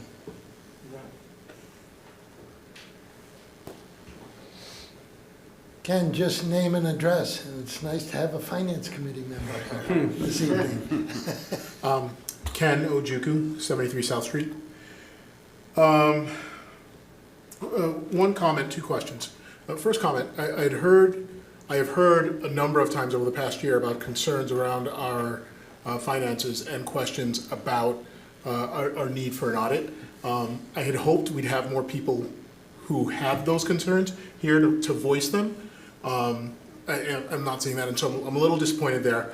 That said, Mr. McIntyre, I absolutely appreciated your presentation. There's a lot of information that was helpful for us. I do have one question that I think could cause concern for somebody who's looking at this. You touched on it, but I would love to get a little bit more color there, and then I have one other follow-up question after that.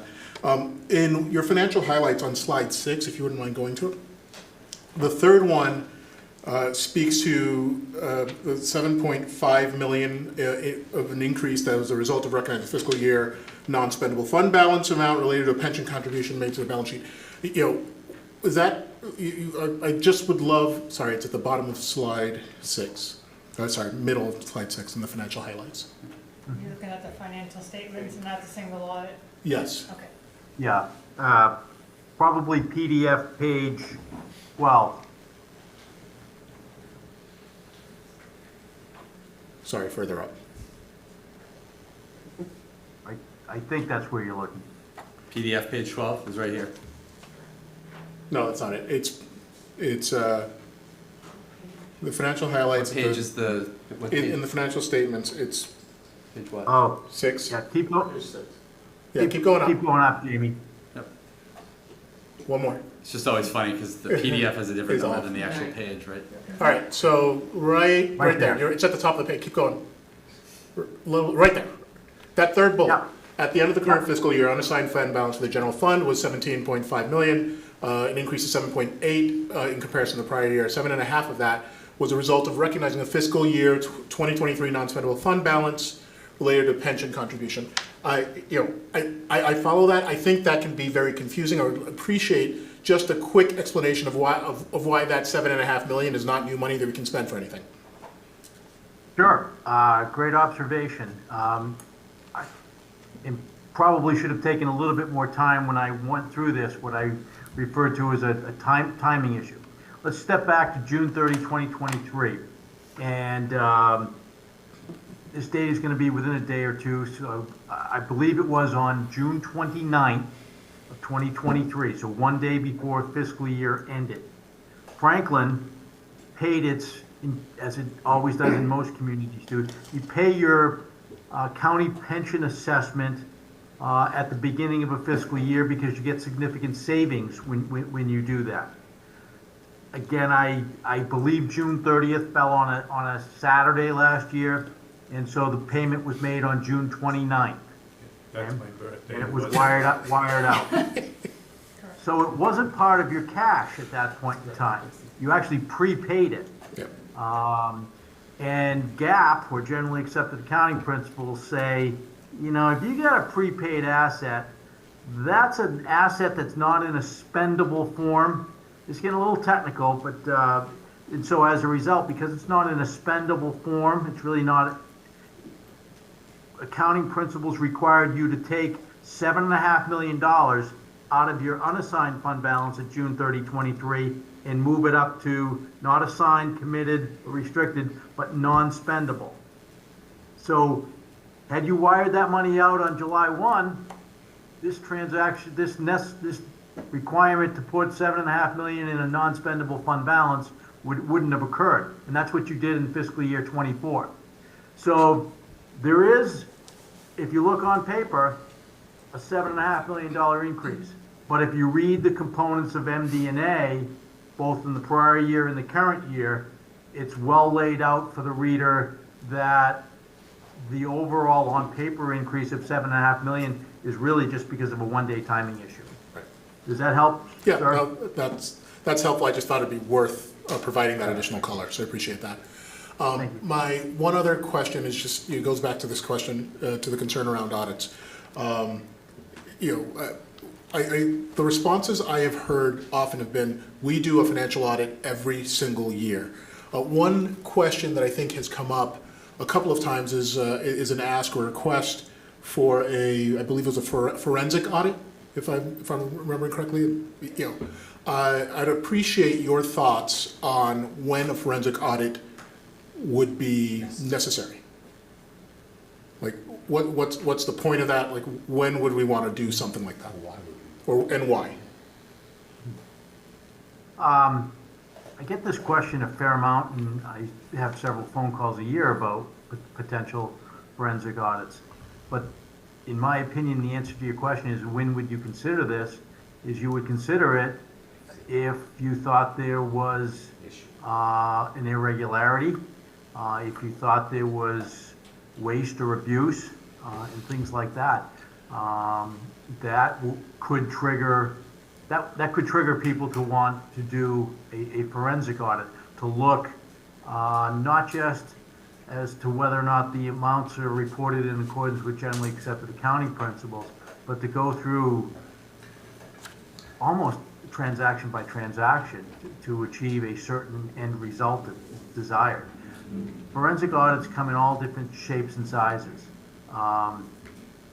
The scope of them, the conversations I've had with clients and potential clients, the first thing I'll say to them, what is the scope of this? What is it you're looking to achieve? Because, an overall forensic audit could be 9 months worth of work if every single transaction wanted to be looked at. So that's just a little bit about my experience with forensic audits. I really think what a triggering point would be if you thought there was an irregularity, or if you thought there was fraud, waste, or abuse. Okay, no, I appreciate that. And it sounds like what we're hearing from the financial audit is that there isn't a trigger point, that we're not seeing any fraud, waste, or abuse that would necessitate or suggest that we need a forensic audit to follow up on that. I think that's what I'm hearing. Hopefully I'm not misunderstanding what you've said. But I appreciate the time and the education. Thank you. Thank you, Ken. Thanks, Ken. Mark, name and address, please. Yes, just a quick question. Mark Minichelli, 31 Longfellow Drive. So I have a question, and I don't want this to be misinterpreted as my concern, but I ask this question maybe to head off concerns that others in the community might have. And it goes to the independence of the auditing firm. Could you share with us some information that would make everybody feel comfortable that your firm is acting as an independent auditor during this process? Sure. I mean, I guess I'll start answering the question with perhaps the obvious, which is, you know, it's been several years now that I think I personally have come before the Franklin Town Council as sort of the face of the firm, whether it be Melanson 3 years ago, Markham a year ago, or CBiz this evening, as to whether or not am I too familiar with things. I guess I'll say that that's much of that is in the eyes of the management of the town of Franklin. I will tell you that we follow all of the professional standards, both in terms of generally accepted auditing standards in the U.S. as well as generally accepted government auditing standards, and we rotate our people in and around almost all of our audits on a quite a frequent basis. As we became Markham a year ago, which we started this audit as Markham and finished it as CBiz, you know, we looked at things geographically. I was based out of our Andover office for a long time. As I sit here and speak with you tonight, I'm in our Merrimack, New Hampshire office. The audit manager and the audit team that actually executed the procedures under my supervision came from our Providence, Rhode Island office. We just made some decisions to look at things more geographically. And as a result, I was the only consistent person on the audit team. And I can't speak for Carrie, but Carrie will tell you, I didn't perform too many of the auditing procedures there with our team from Rhode Island. So hopefully that addresses the question in an ample manner. If you'd like, I can expand upon it, but I think that hopefully will address the situation. Thank you, Scott. Thank you. Thank you, Mark. And again, I think one of the big points there was, as Scott had alluded to early on in his presentation, that the team that did this year's audit was a totally different team than did last year's audit, other than him, which he admits to that he's just kind of oversees everything.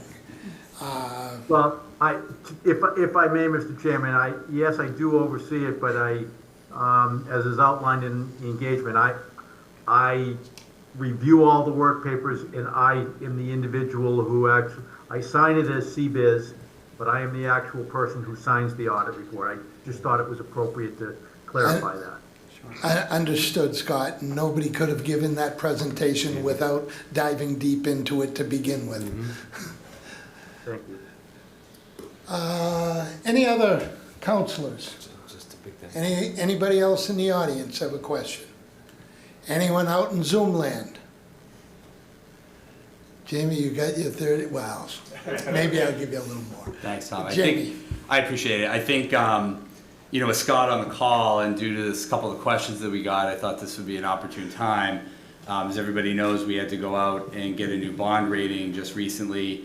You know, the chief financial officer and I and our staff did our ratings call. Scott referenced it to Kobe's question earlier about the difference of accounting versus the bond rating, and I'm not even sure actually if Scott knows this now that I'm thinking about it. Actually, as he's on screen, I was like, I don't even know if he knows that we went out for a new bond rating.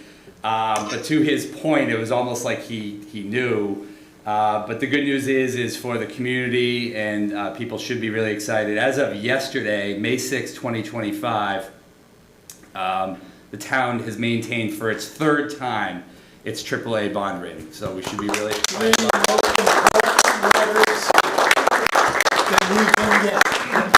Not just to pick you up if you get a flat tire. Exactly. But I think, Mr. Chairman, the important piece that stuck out to me is this one two-sentence paragraph.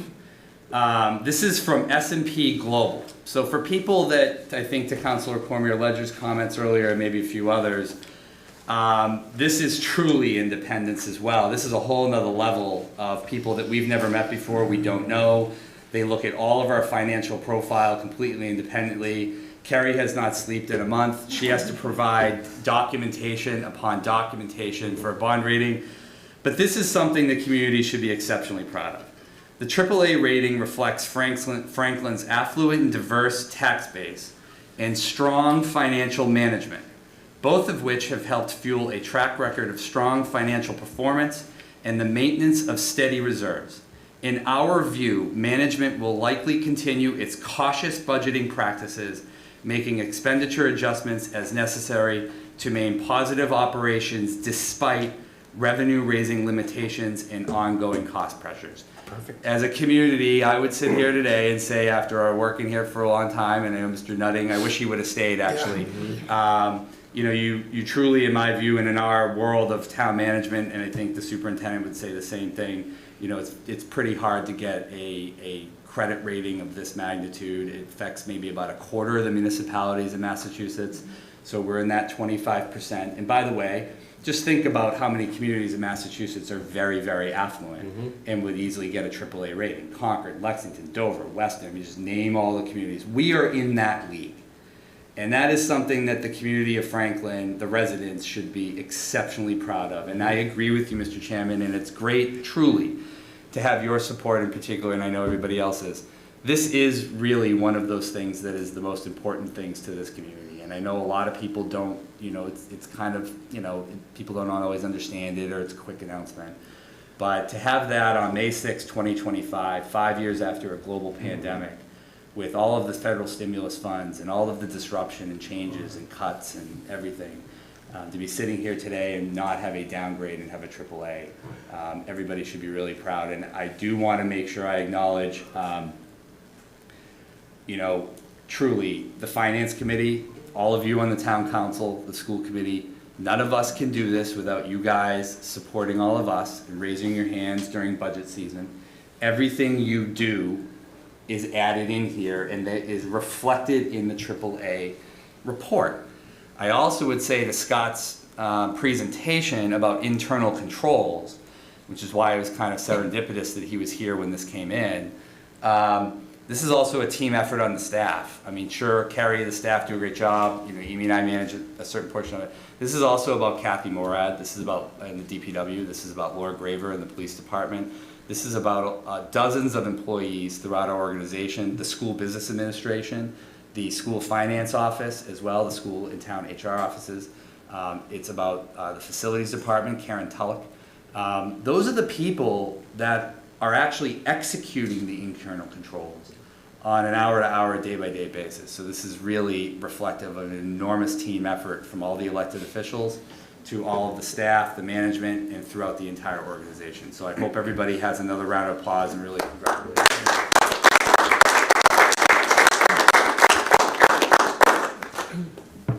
Very quickly, Mark. Yeah, I'm sorry, but that's great, Jamie. There's a lot of discussion about the AAA rating. For the benefit of the community at large, can you explain why the AAA rating is so important and how it affects our pocketbooks? Yep. Well, number one, I think to Scott's presentation, which is why it was serendipitous, and I'm sorry to keep you a couple more minutes, Scott, but based on the questions, he had mentioned in his presentation about ability to pay debt, to Kobe's question, and a few other things. When you get the top bond rating, that means an independent bond rating agency is essentially telling you and your community, not that just you're accounting well, like what Scott's independent audit does, but that we are financially solvent to be able to pay our bills and make sure that we don't go into any debt deficits or any other issues. But in terms of your question, Mark, about how it affects your pocketbooks, you know, when you do go out to borrow money, you know, you are essentially put on a platform to be competitive to get the lowest interest rate possible. And, you know, when we're going out for a minor item, a less minor item, like a fire truck, yeah, the interest isn't going to be very much anyways because of the low dollar figure. But when you go out to borrow for the Beaver Street Interceptor project, or you go out for a new facility like a high school or a school building, when you go out to borrow the big money, that's where the AAA bond rating saves taxpayers, millions and millions and millions of dollars. And we did talk about this when you did the Beaver Street Interceptor. The interest rate was 1.5% because of a loan that we got. But think of the marketplace when y'all did that. Right. Think of when the council authorized that project. We're now 2 years into it and we're doing it at a 1.5% interest rate. Your leadership and our preparedness saved this community millions of dollars in interest payments because we were ready and prepared, as opposed to waiting and now going out in this marketplace. Even with a AAA bond rating, you're getting a 4% interest rate, right? Yeah. So when the bond rating agencies and auditors from an accounting standpoint, and they look at that, they say this town's got your financial practices completely together at an elite level. And I think that that is something that, to Mark's point, you save people in their pocketbooks, ratepayers, sewer ratepayers, water ratepayers, untold amounts of cumulative amounts of millions of dollars over the years by maintaining this bond rating. And obviously, I think the second piece, which I mentioned, is just the fact that a ratings agency would look at your entire portfolio, including our audits, and then validate that level of standard is an incredible achievement. So thank you. Thank you, Jamie. Scott, thank you very much for your presentation. I know everybody has said how we look forward to it every year. When you come back with this kind of a report, we certainly do. So thank you for that. Jamie, Amy, the administrative staff, Kerry, great job. Thank you so much for your entire department, finance committee, school committee, all those involved in putting these things together to get us to where we are. Thank you. Thank you so much. We need a Thank mic you very to much. drop. Which is on the next agenda item. Yeah. Thanks, Scott. Yeah. Okay, Scott said I've had enough. I'm out of here. Probably on the next Okay, moving on.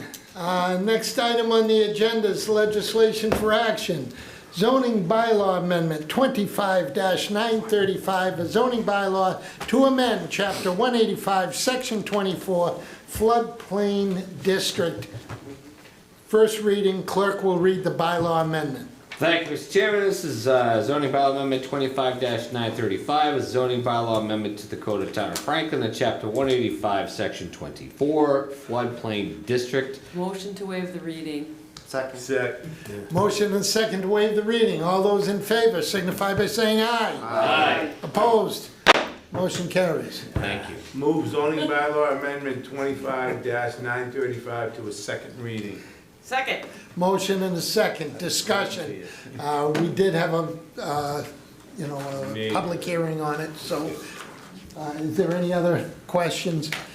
Seeing none, the vote will come on the motion to move zoning bylaw amendment 25-935 to a second reading. A majority vote's required. All those in favor signify by saying aye. Aye. Opposed? Motion carries. Resolution 25-28, extension of the time period for the automatic reverter contained in the deed of former town-owned land off Panther Way, previously conveyed to the Franklin Municipal Affordable Housing Trust Fund. Clerk will read the resolution. Thank you, Mr. Chairman. This is Resolution 25-28, extension of the time period for automatic reverter contained in the deed of former town-owned land off Panther Way, previously conveyed to the Franklin Municipal Affordable Housing Trust Fund. Whereas the town previously owned land consisting of unimproved lot off of Panther Way, shown as lot number 1 on a plan of land captioned Plan of Land in Franklin, Norfolk County, Massachusetts, prepared by Gagir and Hellman Incorporated, located at 38 Pond Street, Suite 206, Franklin, Massachusetts, 02038. Motion to waive the reading. Dated August 4th. Thank you. Motion and second to waive the reading. All those in favor of waiving the reading signify by saying aye. Aye. Opposed? Motion carries. Resolution 25-28. Second. Motion is second. Jamie, summary, please. So basically, this is a resolution to allow the Franklin Ridge project to have authorization for the parcel through 2036. The previous legislation, it feels like 20 years ago, but it was to 2026. Mike Maglio told me today the tree clearing for the roadway and the sewer and water infrastructure begins 2 weeks from now. So it would be awfully jeopardizing to the project. Just as the proponents are going out to talk to the lending institutions with our state and federal tax credits that we were awarded last year, we are proposing to extend this reverter out to 2036 to give everybody proper enough time. Thank you, Jamie. Questions or comments from the council? Seeing none, the vote will come on the motion to approve to approve resolution 25-28. A 2/3 majority votes required. All those in favor signify by saying aye. Aye. Opposed? Motion carries. Zoning bylaw amendment 25-927, a zoning bylaw to amend chapter 185, section 3 of the Code of the Town of Franklin. Definition, shared use commercial kitchen. This is a second reading. Clerk will read the bylaw amendment. Thank you, Mr. Chairman. This is zoning bylaw amendment 25-927, changes to section 185-3 definitions, shared use commercial kitchen definition. The zoning bylaw to amend chapter 185, section 3 of the Code of the Town of Franklin, be it enacted by the Franklin Town Council, that chapter 185 of the Code of Town of Franklin is hereby amended to sections 185-3 definitions by adding the following text. Shared use commercial kitchen is a commercially licensed space primarily for preparing, cooking, and producing food for off-premises consumption and for use by chefs, bakers, caterers, food trucks, and other culinary professionals. In addition to providing shared kitchen space, commissary kitchens may provide additional services like culinary education and incubator programs, demonstration space, and business development support. The foregoing zoning bylaw amendment shall take effect in accordance with the Franklin Home Rule Charter and Massachusetts General Law, Chapter 40A, Section 5. Move zoning bylaw amendment 25-927. Second. Motion and second. Discussion. Just quickly. Sure, go ahead. Through the Councilor chair, Handler. I just want to thank Gus is out here and Kathy Liberty. They both worked on this bylaw for us, and the planning board, like they approved it unanimously. And this is the second reading, so this is going to be great. Thank you. Thank you, Councilor Hamblin. Any further discussion? Just a quick question. Has there been an interest in these? Has there been requests? Yes. Yes. Multiple. That's what my question was. I got somebody that. Multiple requests. That's great. Yep. Well, this is great. Good stuff. It is. Right. I'm excited. Okay, any further discussion? Seeing none, the vote will come on the motion to approve zoning bylaw amendment 25-927. A 2/3 majority, roll call votes required. Clerk will call the roll.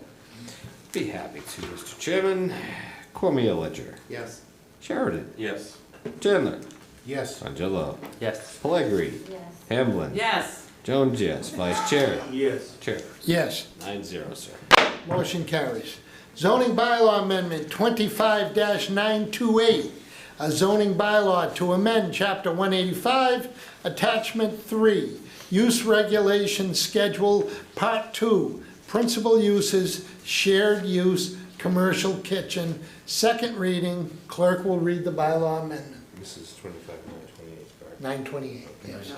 Zoning bylaw amendment 25-928, a zoning bylaw to amend the Franklin Town Code at chapter 185, attachment 3, use regulation schedules, part 2, principal uses for shared use commercial kitchens, be it enacted by the Franklin Town Council that chapter 185 of the Code of Town of Franklin is hereby amended by the following additions to section 185, attachment 3, use regulation schedule, part 2, principal uses.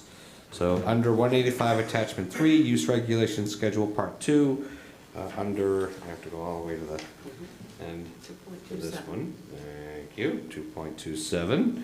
2.27, shared use commercial uses, listing the locations to which it is viable to be located in the districts. And under the foregoing zoning bylaw amendment shall take effect in accordance with the Franklin Home Rule Charter and Massachusetts General Law, Chapter 40A, Section 5. Move zoning bylaw amendment 25-928. Second. Motion and a second, discussion. Councilors?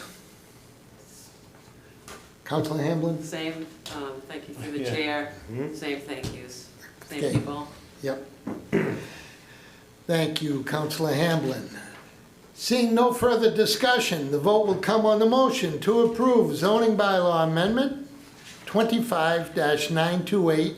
Again, a 2/3 majority, roll call votes required. Clerk will call the roll. Cormier Ledger. Yes. Chairman. Yes. Pellegrini. Yes. Jones, yes. Sheridan. Yes. Frangillo. Yes. Ham. Yes. I'm skipping around. For you, I was waiting for you. Vice Chair. Yes. Chair. Yes, 9-0, sir. motion carries. Town Administrator's report. Hey, got a few things to you, Mr. Chairman. Obviously, we just announced the AAA bond rating on May 6th yesterday, which is great news for the community. Just a reminder that the budget hearings before the town council will start on May 21st and 22nd. It is anticipated that we will recommend a motion to continue the second night hearing to June 4th, and we will do the appropriate resolutions that go with the budget on June 4th.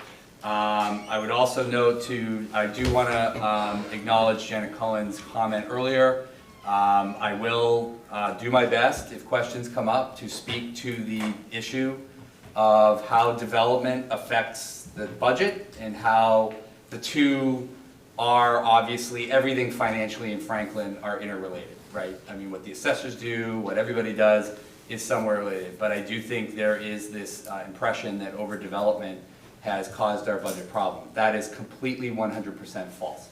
But seeing as how we'll have a little more time on May 22nd, I think it might be helpful for the community to maybe have a little bit more dialogue with the questions that you may be getting, and we can talk more in depth about how development affects the taxes in town and exactly what kind of revenues we get and don't get. Happy to discuss that as part of the budget hearings, completely lawful. I think it would be helpful that night to go through that. Happy to walk through I it. think that's a great idea. I'm also, by the way, as one of my other updates, I am going to be attending the ZBA meeting, which is the second hearing on Thursday. As all of you know, I don't need to tell all of you, we have been inundated with a tremendous amount of questions, concerns,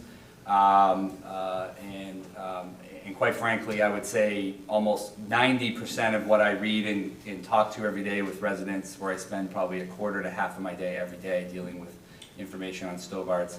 I have, in 10 years working here, never attended a permitting board meeting without being asked by the chair of that board. I have always had a policy that I stay away from permitting boards and let them have their independence. They are elected by people in Franklin on the planning board. They go through a check and balance process with us on appointments. And I have always believed in the people that we appoint and the people that are elected, and I have always given them their independence. And when they come to me for something, I try to support them to the fullest of our ability. And if they ask me to go to a meeting, I will go. But as I will say on Thursday, the reason why I'm attending is I am losing a lot of time out of my life 7 days a week, and all of you are, answering seemingly the same questions over and over and over again. And I do want to be present with the community to answer them. The committee members themselves on the ZBA also have asked me a tremendous amount of questions. And I want to be there for them and just answer the questions so that everybody can hear the same answer from the same context, and make sure that information or perceptions that people may have, particularly around this issue around revenue, I want to make sure that the board has me as a resource and any other town staff that they feel necessary. And so for people that are wondering about some of this stuff, I will be attending the meeting on Thursday, and I'm going to do the best I can to attend every other ZBA meeting that deals just with Stobarts for the remainder of the process, which we anticipate will go well into the summer, if not well into the fall, possibly even depending on the circumstances into early next year. So I do really truly want to, I do respect everybody's feedback. I think all of you do. We've heard a lot of concerns from people, and I want to make sure that I'm present and available for the ZBA board. But to Jenna's point earlier, if there are ways at those ZBA meetings that we can clarify some of the concerns from people or work with the community on this, and at the budget hearings in a couple weeks, maybe present good opportunities to clarify some of the commentary that was there. A few other highlights that people are going to really want to know. The Best Western Hotel that has been housing the migrant families is now, all of those families will no longer be in there after June 30th of this year. So what does that mean? That means the fiscal year starts on July 1. So there's another set of myths at times that people have had out there that somehow, you know, the override or the budget situation or the school issues financially relate to the hotel. It never has, and it never has before. And hopefully the fact that the state is now closing that hotel as an emergency shelter on June 30th of this year, just a month and a half away, should give people in the community, should eliminate anybody that's saying that these issues are responsible for that. Well, that now wipes that off the table. So now the community should be exceptionally clear that the issues at the hotel that we've had in the emergency shelter program that the Commonwealth has been running has no, we still, by the way, this town has not spent a local dollar on anything of that. And I understand nobody probably watches all these meetings, but hopefully with all of you getting this information, you can try to convey this to people to reassure them in the community that's not the case. Bids today at 10 o'clock this morning came in for the cupola on the historical museum. We're ready for it. So the bids came in on budget. The contract will be done by the end of this month, and we hope that work will start in June or July when the contractor is available. So for people that have had questions for several years, unfortunately, we had put this out to bid once before. And there was a lot of disagreement among the bidders about how to actually accomplish this work. And so we did take that feedback in. We canceled the bid we did last year, and then we went back out to bid based on the pre-construction meeting procurement. It's a little nerdy, but these are all procurement laws we follow. I think you see that basically in our AAA bond rating and the independent audit from Scott. We play by the rules, but the good news is this summer, there are going to be crews up in bucket trucks restoring the work up at the cupola. A gentleman named Vijesh Hassan is a resident that is from Franklin. They are starting a cricket academy, as well as the sport of cricket, by the way, a cricket facility for practices in leagues in Franklin on Union Street. And he called me today about an open house that they're going to have, hopefully sometime this weekend. I'm waiting for the details, but I just wanted to relay to all of you a comment he made to me on the phone, which should make every one of you on the council proud, and it certainly makes me proud as town administrator. This is the 7th facility him and his business partners in Massachusetts have built. And he said to me today, when he wanted to try to coordinate a ribbon cutting, he said, you know, I've done this for a while now in over a half a dozen communities, and Franklin has been by far the most friendly, the most responsive, the most helpful, and the most business friendly, his words, out of any community that he has done business in. We, and the planning board especially, worked with him so closely to get that facility up and running. He is still waiting for permits from other places he's applied for years ago in other communities. So that was a really great compliment to our building commissioner and our elected planning board and all of our other town officials. And also just a couple of quick reminders. I was told that there is a renaming of the Housing Authority on May 12th, this Monday, in honor of Peter Brunelli from 4 to 5 o'clock. Hopefully people can attend that.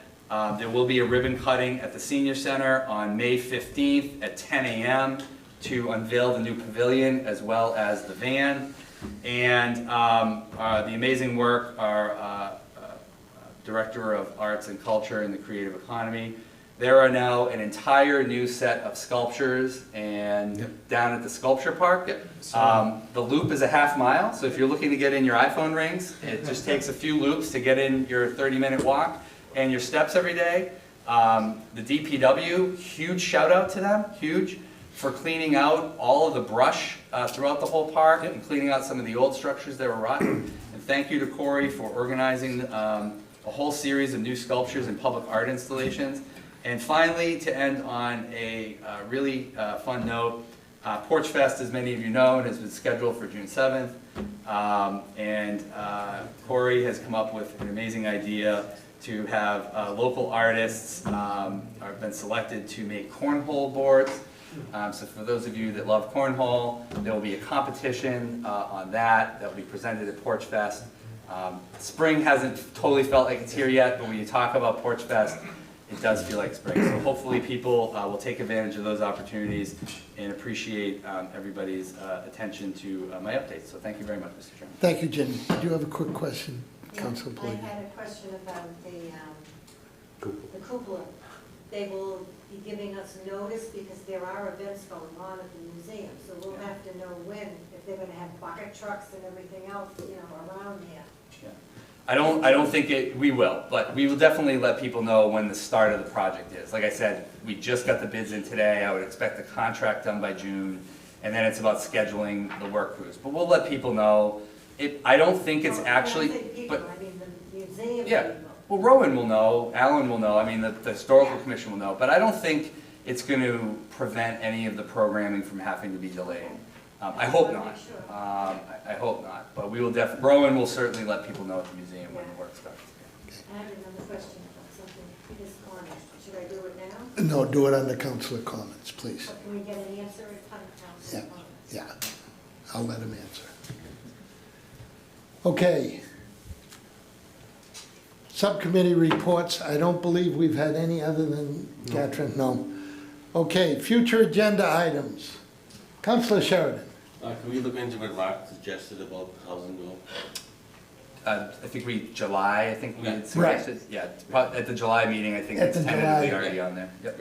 We've kind of, we're out there with the agendas, but we're trying to get everything that everybody brings up onto an agenda as soon as we possibly can.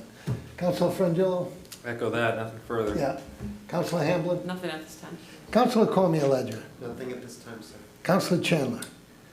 Just quickly, Mr. Chairman, the home rule petition that we were waiting on for Rich Martini. We don't, really quickly, Yeah. I've contacted Rich. Rich knows that we actually don't do a home rule petition. Because they're part of Norfolk County Retirement. If we had a single retirement district, like the Franklin Retirement District, the city of Quincy has their own retirement system.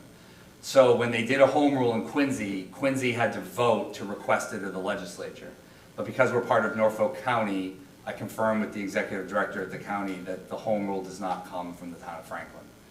Okay, so there's nothing we have to do? There's nothing the town council has to do. Representative Roy has already filed a bill. There was some typos in his bill. We highlighted those typos to, I think Sandy McGuire is his staff member. Sandy, is that right, Corey? And so Sandy has taken note, and they go to House Council, and they'll make those changes in committee at some point. Okay, thank you. Councilor Plagree? Councilor Jones? No, sir. Councilor DeLarco? Okay, so you are wrong, Jamie, because I did talk to Kathleen today, and it's very simple. We just do a home rule petition, and Jeff already filed this with the clerk at the State House, and he said, I can't do nothing unless the town council does a home rule petition. So I think we gotta get Kathleen on the phone, because I literally. I'll have Kathleen here next week You if should. you want. Easy. I spoke to Kathleen 2 months ago. Jeff talked to her the other day. I literally walked up to her and, I don't know, Bobby, I'm sorry. I'm not trying to be. No, that's fine. I'm not trying to be confrontational about it. Anytime you want. But I just, think let's get a written response from Kathleen, please. Yep. Okay. okay, that's Thank fine you. by me. Sure. Okay. Anything else? No. Future agenda. Okay, councilor comments. Councilor Cormier. Thank you, Mr. Chairman. So, this is more of a community public service announcement, I guess, especially to parents. Look in your emails. You received an email from the superintendent of schools at 3:45 about an important safety notice with use of kids doing inappropriate things with their devices because of a TikTok trend. Unfortunately, they're putting pencils, paper clips, push pins into the charging ports of the Chromebooks to cause them to overheat, produce smoke, or even catch fire. As if our teachers and our administrators don't have enough to do, they now have to worry about the laptops that the kids are using starting to smoke and fire in the classrooms because the kids think it's funny.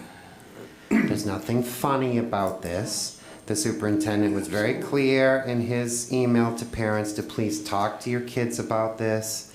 It's destruction of property, but it's also incredibly serious potential danger to the school, to the other students, to the faculty. I would just hope that, I know I had a conversation with my boys about it when I got the email. I'm just reading this to share that if anybody out there didn't get the email, to please look and to have that conversation with your kids because it is truly not a laughing matter. That being said, I'll move on to my next topic, which is also not a happy one. But it goes along with a lot of what's been said tonight about the override and about housing and about just everybody being very angry. The comments on Facebook, the comments on social media, I'm not hearing a lot about affordability. I'm not hearing a lot about, because honestly, if this is about affordability for you, I respect if you have to vote no, right? Because I get that. Everybody's got to look at their own budget and make that decision. But what we're hearing is people saying on principle they're not going to vote in favor of the override because they feel like that's somehow sticking it to the 9 of us. They feel like we're not listening, so they're just going to vote no because they hope that that will then make somehow, some way, the rest of us pay closer attention. And that just bugs me to no end because I feel like I am paying attention and I feel like I am responding. Regardless of how we were split on the vote on Stobart's over a year ago, that ship has sailed and that has moved on and has gone off to other committees to be reviewed and discussed at length. It's probably not coming back to us. But I want, if you are one of the people online that are saying that you just want to stick it to the town, I want you to go to the police chief and look him in the eye and say, I'm not going to vote for this, so go ahead and let 5 guys go. Go to the fire chief and say, I'm not going to vote for this, go let 5 of your paramedics go. Go to the superintendent of schools and say, go ahead and cut $2 million more. I don't care, I want to stick it to you guys because you're not listening. Go to the senior center and tell the director there that she has to cut programs. Go to our library and say, you know what, you've got to go part-time. I could go on and on and on about this, but that's who you're sticking it to. The 9 volunteers up here, yes, of course we care, and of course we're upset by this and we're doing our very best. But if you're voting no simply to stick it to us, then your priorities are misaligned. Because you vote yes or vote no, vote however you gotta vote with your own finances. But you gotta do some soul searching and look at those department heads and say, yeah, you know what, I'm okay with this and I'm okay with the difficult decisions that you're gonna have to make because I don't agree that an apartment building is going on down the road. Because that's what they're saying.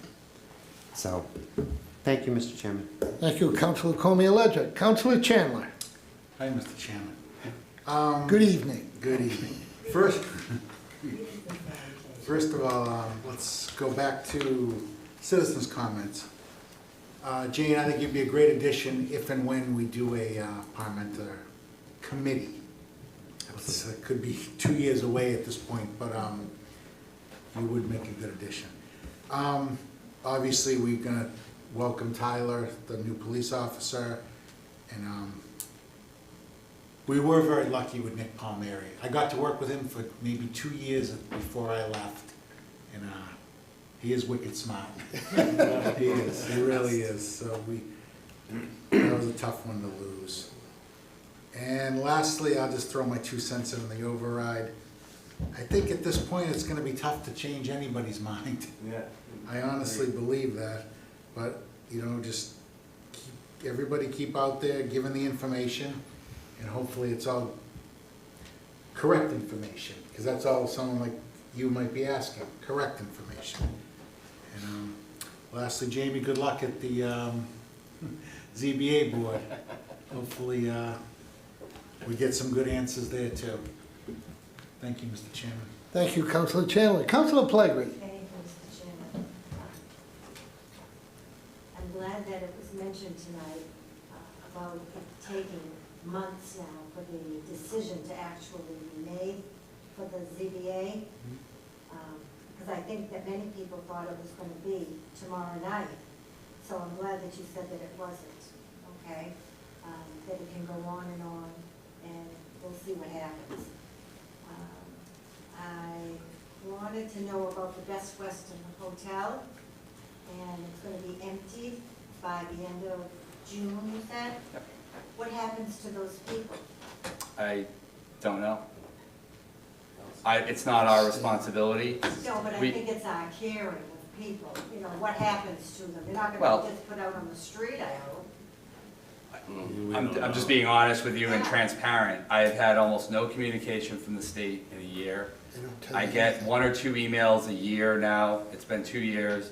I just got one originally, I announced it in October that they were gonna close at the end of August, right? But then I just got an email last week or whatever from the state that said the hotel is shutting down as an emergency shelter, not as a hotel, just as an emergency shelter, okay, on June 30th, 2025. Any questions, and I just don't know because I don't work for the state. I think a lot of people have gotten work permits, or they're in the pipelines for whatever, for work, for permanent housing. I don't know where everybody's going. I don't have a tracker on that. I don't have any information on it. The state contracted with a group called Commonwealth Care Alliance over the last year. I think there are transitionary services somewhere happening. Commonwealth Care Alliance did a magnificent job. They really did. Amy and I at least talked to the coordinator over there when they first came on site. The facility was very clean, it was very organized. They had nurses on site.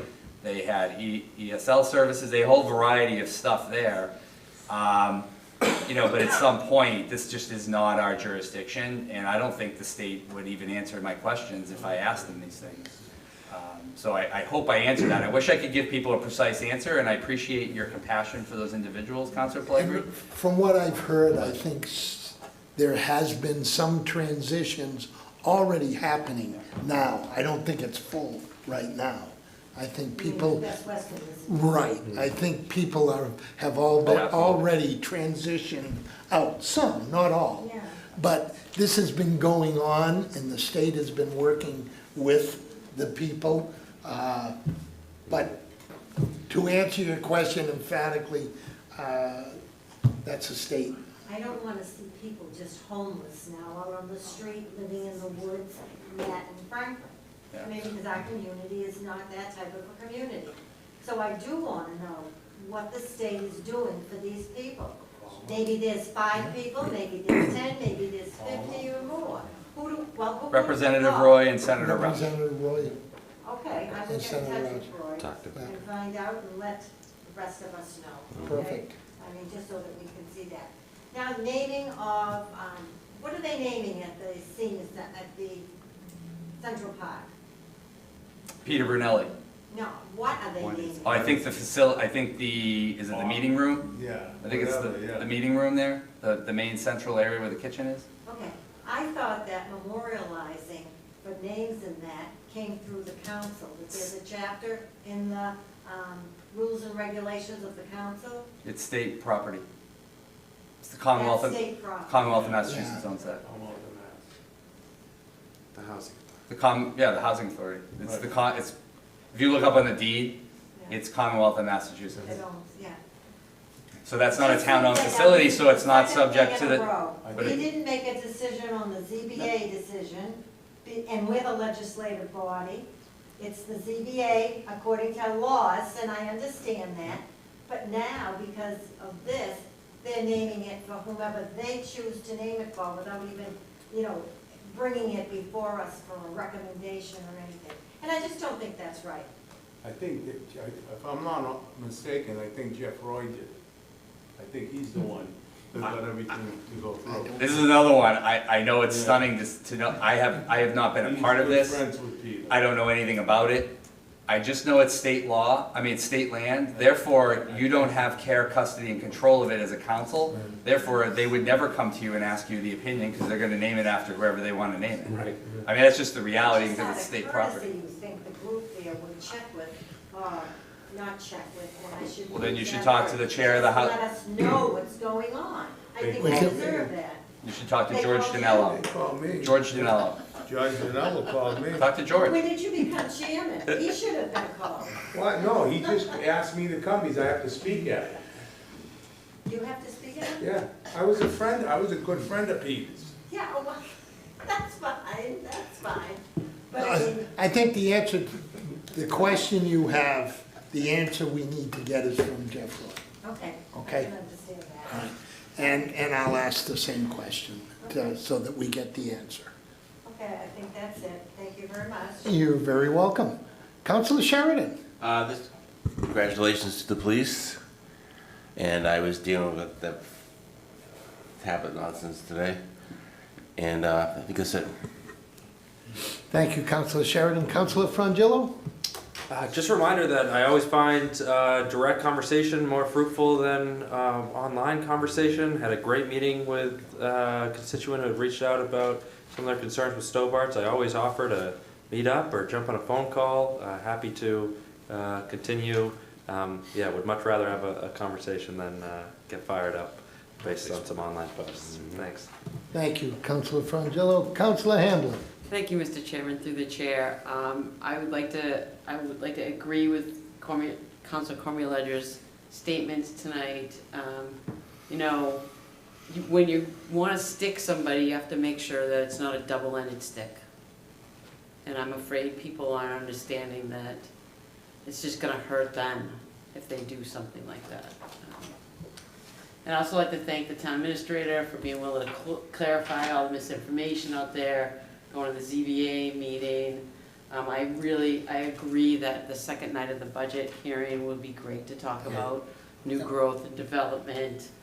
And I wrote down, after Jenna Coleman was here, I wrote down, we get our revenue from to pay for services. It comes from local receipts, new growth, which is development, and the property taxes. Revenue from new growth helps stabilize the budget. You can't say no development, no higher taxes, but keep the services that we have. It doesn't work that way. And that's why I have this vote. So vote, and hopefully you will vote yes. Congratulations to the fantastic staff we have for the great audit and the AAA bonding again. The work that gets done in this building is amazing, and we're all very lucky, and I want to keep them doing their job. So, thank you, Mr. Chairman. Thank you, Councilor Hamblin. Councilor Jones? Thank you, Mr. Chairman. First off, the bond rating and the audit tonight, Jamie, I wasn't joking earlier when that was a real mic drop moment tonight. And this was kind of one of those meetings I was more hopeful that people were paying attention to simply because it was quite the statement about the efficiencies of this community, as well as how hard we, as a council and the town of Franklin administration, work really hard to try to make it the best place to live and raise a family. I mean, there's a reason why we've been named #1 for so many times over the years, and this is yet just another testament to that. Jamie, to the gentleman who's coming to town to set up cricket, those comments that you stated, I think that falls well in line with Ben's, the town's expression of industry need not wish. It's like, you come to Franklin, we're gonna do our best to try to accommodate you. Business really should flourish in the town of Franklin. That's a wonderful thing. I don't personally play cricket. I know it's an English game, even though I'm English, I've never actually played it, but it looks interesting. One of the comments I have really quick about the sculpture park, my wife and I actually the other day on Sunday, took some time to walk around. We put 6,500 steps in, and in the process picked up 2 bags of trash. That's one of the things my wife and I occasionally like to do, and walk through the sculpture park, which didn't have any trash in it, thank goodness. And I did notice a lot of the new sculptures and stuff over there, but one of the things I did notice, Jamie, is if we could potentially get some signage, because they have the signage posts there, but there's no signs in them, kind of talking about what the sculptures actually are. And In process. They're in process? Yep. Okay. Because that would be the final touch to that, I think. It came out really nice. And Mr. Chairman, I think you'd be keen to add the S&P's comments about what Jamie talked about earlier into kind of our talking points as we move towards hopefully getting a yes vote on the override, which leads me to obviously my last point, which is, listen, and Councilor Cormier-Ledger, you nailed it to a T. Everyone's gonna have their reasons. I get it. As a family of 5 myself, you know, daughters who went through college, my son's in college, I got 1 in middle school, 1 in high school. You know, running a household of 7 people and 2 dogs is always a challenge. To sit there and literally say, okay, raise my taxes, because, you know, it's not like I don't have enough expenses to pay for, that hurts, because whether it's the price of gas or it's the price of food. You know, when I go to Market Basket each week, I go to Market Basket every morning on Saturday. It's my date with my wife, believe it or not. I look forward to it. But just the simple matter, and I hate to use this as an example, but it's what always comes to mind. A bag of chips used to be $3.75. It's now $7.95 for a bag of chips. And I know it's like, that's a bad example. I probably shouldn't be eating chips. I was gonna say, what about coffees? Well, exactly. The point of the matter is, like, everything in general is going up, and it's particularly difficult and challenging to keep the budget in the household balanced and then going in the right direction when so many other things are going up. But this is, I kind of look at this override and this $3.6 million as kind of like, this is the foundation to my house. I need to keep that foundation secure, and I need to keep that foundation strong. If I don't continue to patch the holes where those holes need to be patched, eventually the foundation's gonna fail and the whole thing is gonna collapse. And then it would really cost me at the end of the day. And that's not something I could ever allow to happen. There were just certain things that, regardless of how difficult things may get for me and my family, that we understand this is the big picture. This is ultimately not just us, this is our community. And we want to maintain those levels. And again, just by way of clarification, this isn't about the schools. This is about the town, the community expenses. This is the police, the fire, the library, the DPW, the senior center. Anything that anyone enjoys on a regular basis could be affected if we don't vote yes on this override on June 3rd, Mr. Chairman. That's about as long as I have for tonight. Thank you, Mr. Chairman. Thank you, Councilor Jones. Councilor DeLarco. Thank you, Mr. Chairman. Hey, Jamie, I got a call the other day from somebody that lives near the Kennedy School. Are they putting a field in the back over there? Yeah, they're doing, it's been being used as a cricket field for a bunch of years now. Yeah. And the DPW is doing a little bit of widening so that they can make the, it was like a little bit short from like the official I think they need 60 He said we yards. stopped that a couple of years ago, but No. that's what I thought it was, but. They've been doing some minor improvements, I think, with the trees on some of the edges to Yeah, make sure right. the field is Whatever, like to make it a 45 good yards field. and now it's 60. I think it's something like that, but, and don't forget, just to keep in mind, Kennedy will still be used as a facility. It's gonna be the ECDC Right. in the fall, so Yeah. I'm guessing there's probably a little bit of maintenance and work that's going on due to the fact that the parcel's being repurposed. Yeah. Because half the building will still I be told- used as the ECDC. Tell them, you make a field, it's for town use, I don't know why he's complaining, but I have no clue. Well, is it the somebody on the other side, Yeah. right? Yeah. There was a sliver of land, I think, that one of the neighbors was continuing to mow on their own. Okay. And maybe the DPW is now doing it because of the access point. And Yeah. so there may have been some back and forth and maybe Yeah, on the other side. individual might It's probably might the want to same still guy. mow the lawn Yeah. and, you know, again, a good problem to have that a neighbor and the DPW are both trying to keep the lawn mowed. It's town-owned land, but like, let's, you know, enough. Not bothering. I just can tell you this, if the kids are playing on it, they're gonna have a well-mowed lawn. Yeah. Okay, that's all, I thought that's what it was, but I wanted to get clarity. I can clarify with Bruce. Yeah, no, but that's fine. What else was it? Oh, sorry to hear that about the kids, but you know what would bring it back? If you brought my nuns back from those kids would not put anything in that thing. Yeah. We may need somebody. I think they're long gone, but the beatings I took was a lot less things than that. Deservedly so. I'm not denying that either. But it's sad to hear, but yeah, I'm good. All set. Thank you, Councilor Delacour. Again, I echo what all of my fellow councilors have said under councilor comments, but I can't say how I'm so excited with the audit report that we were given this evening, and you've heard it out of me for as long as I've been here, which is there's no better thing than a AAA bond rating.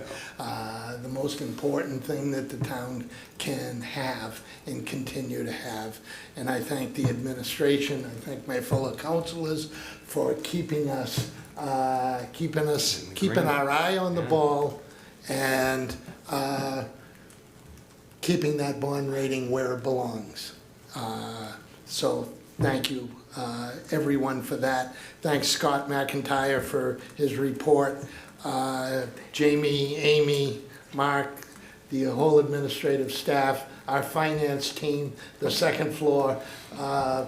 Just can't thank you enough for all the work you do. So with that, I'll entertain a motion to adjourn. So moved. Second. Non-debatable. All those in favor signify by saying aye. Aye. Opposed? Motion carries. Celtics lost, by the way.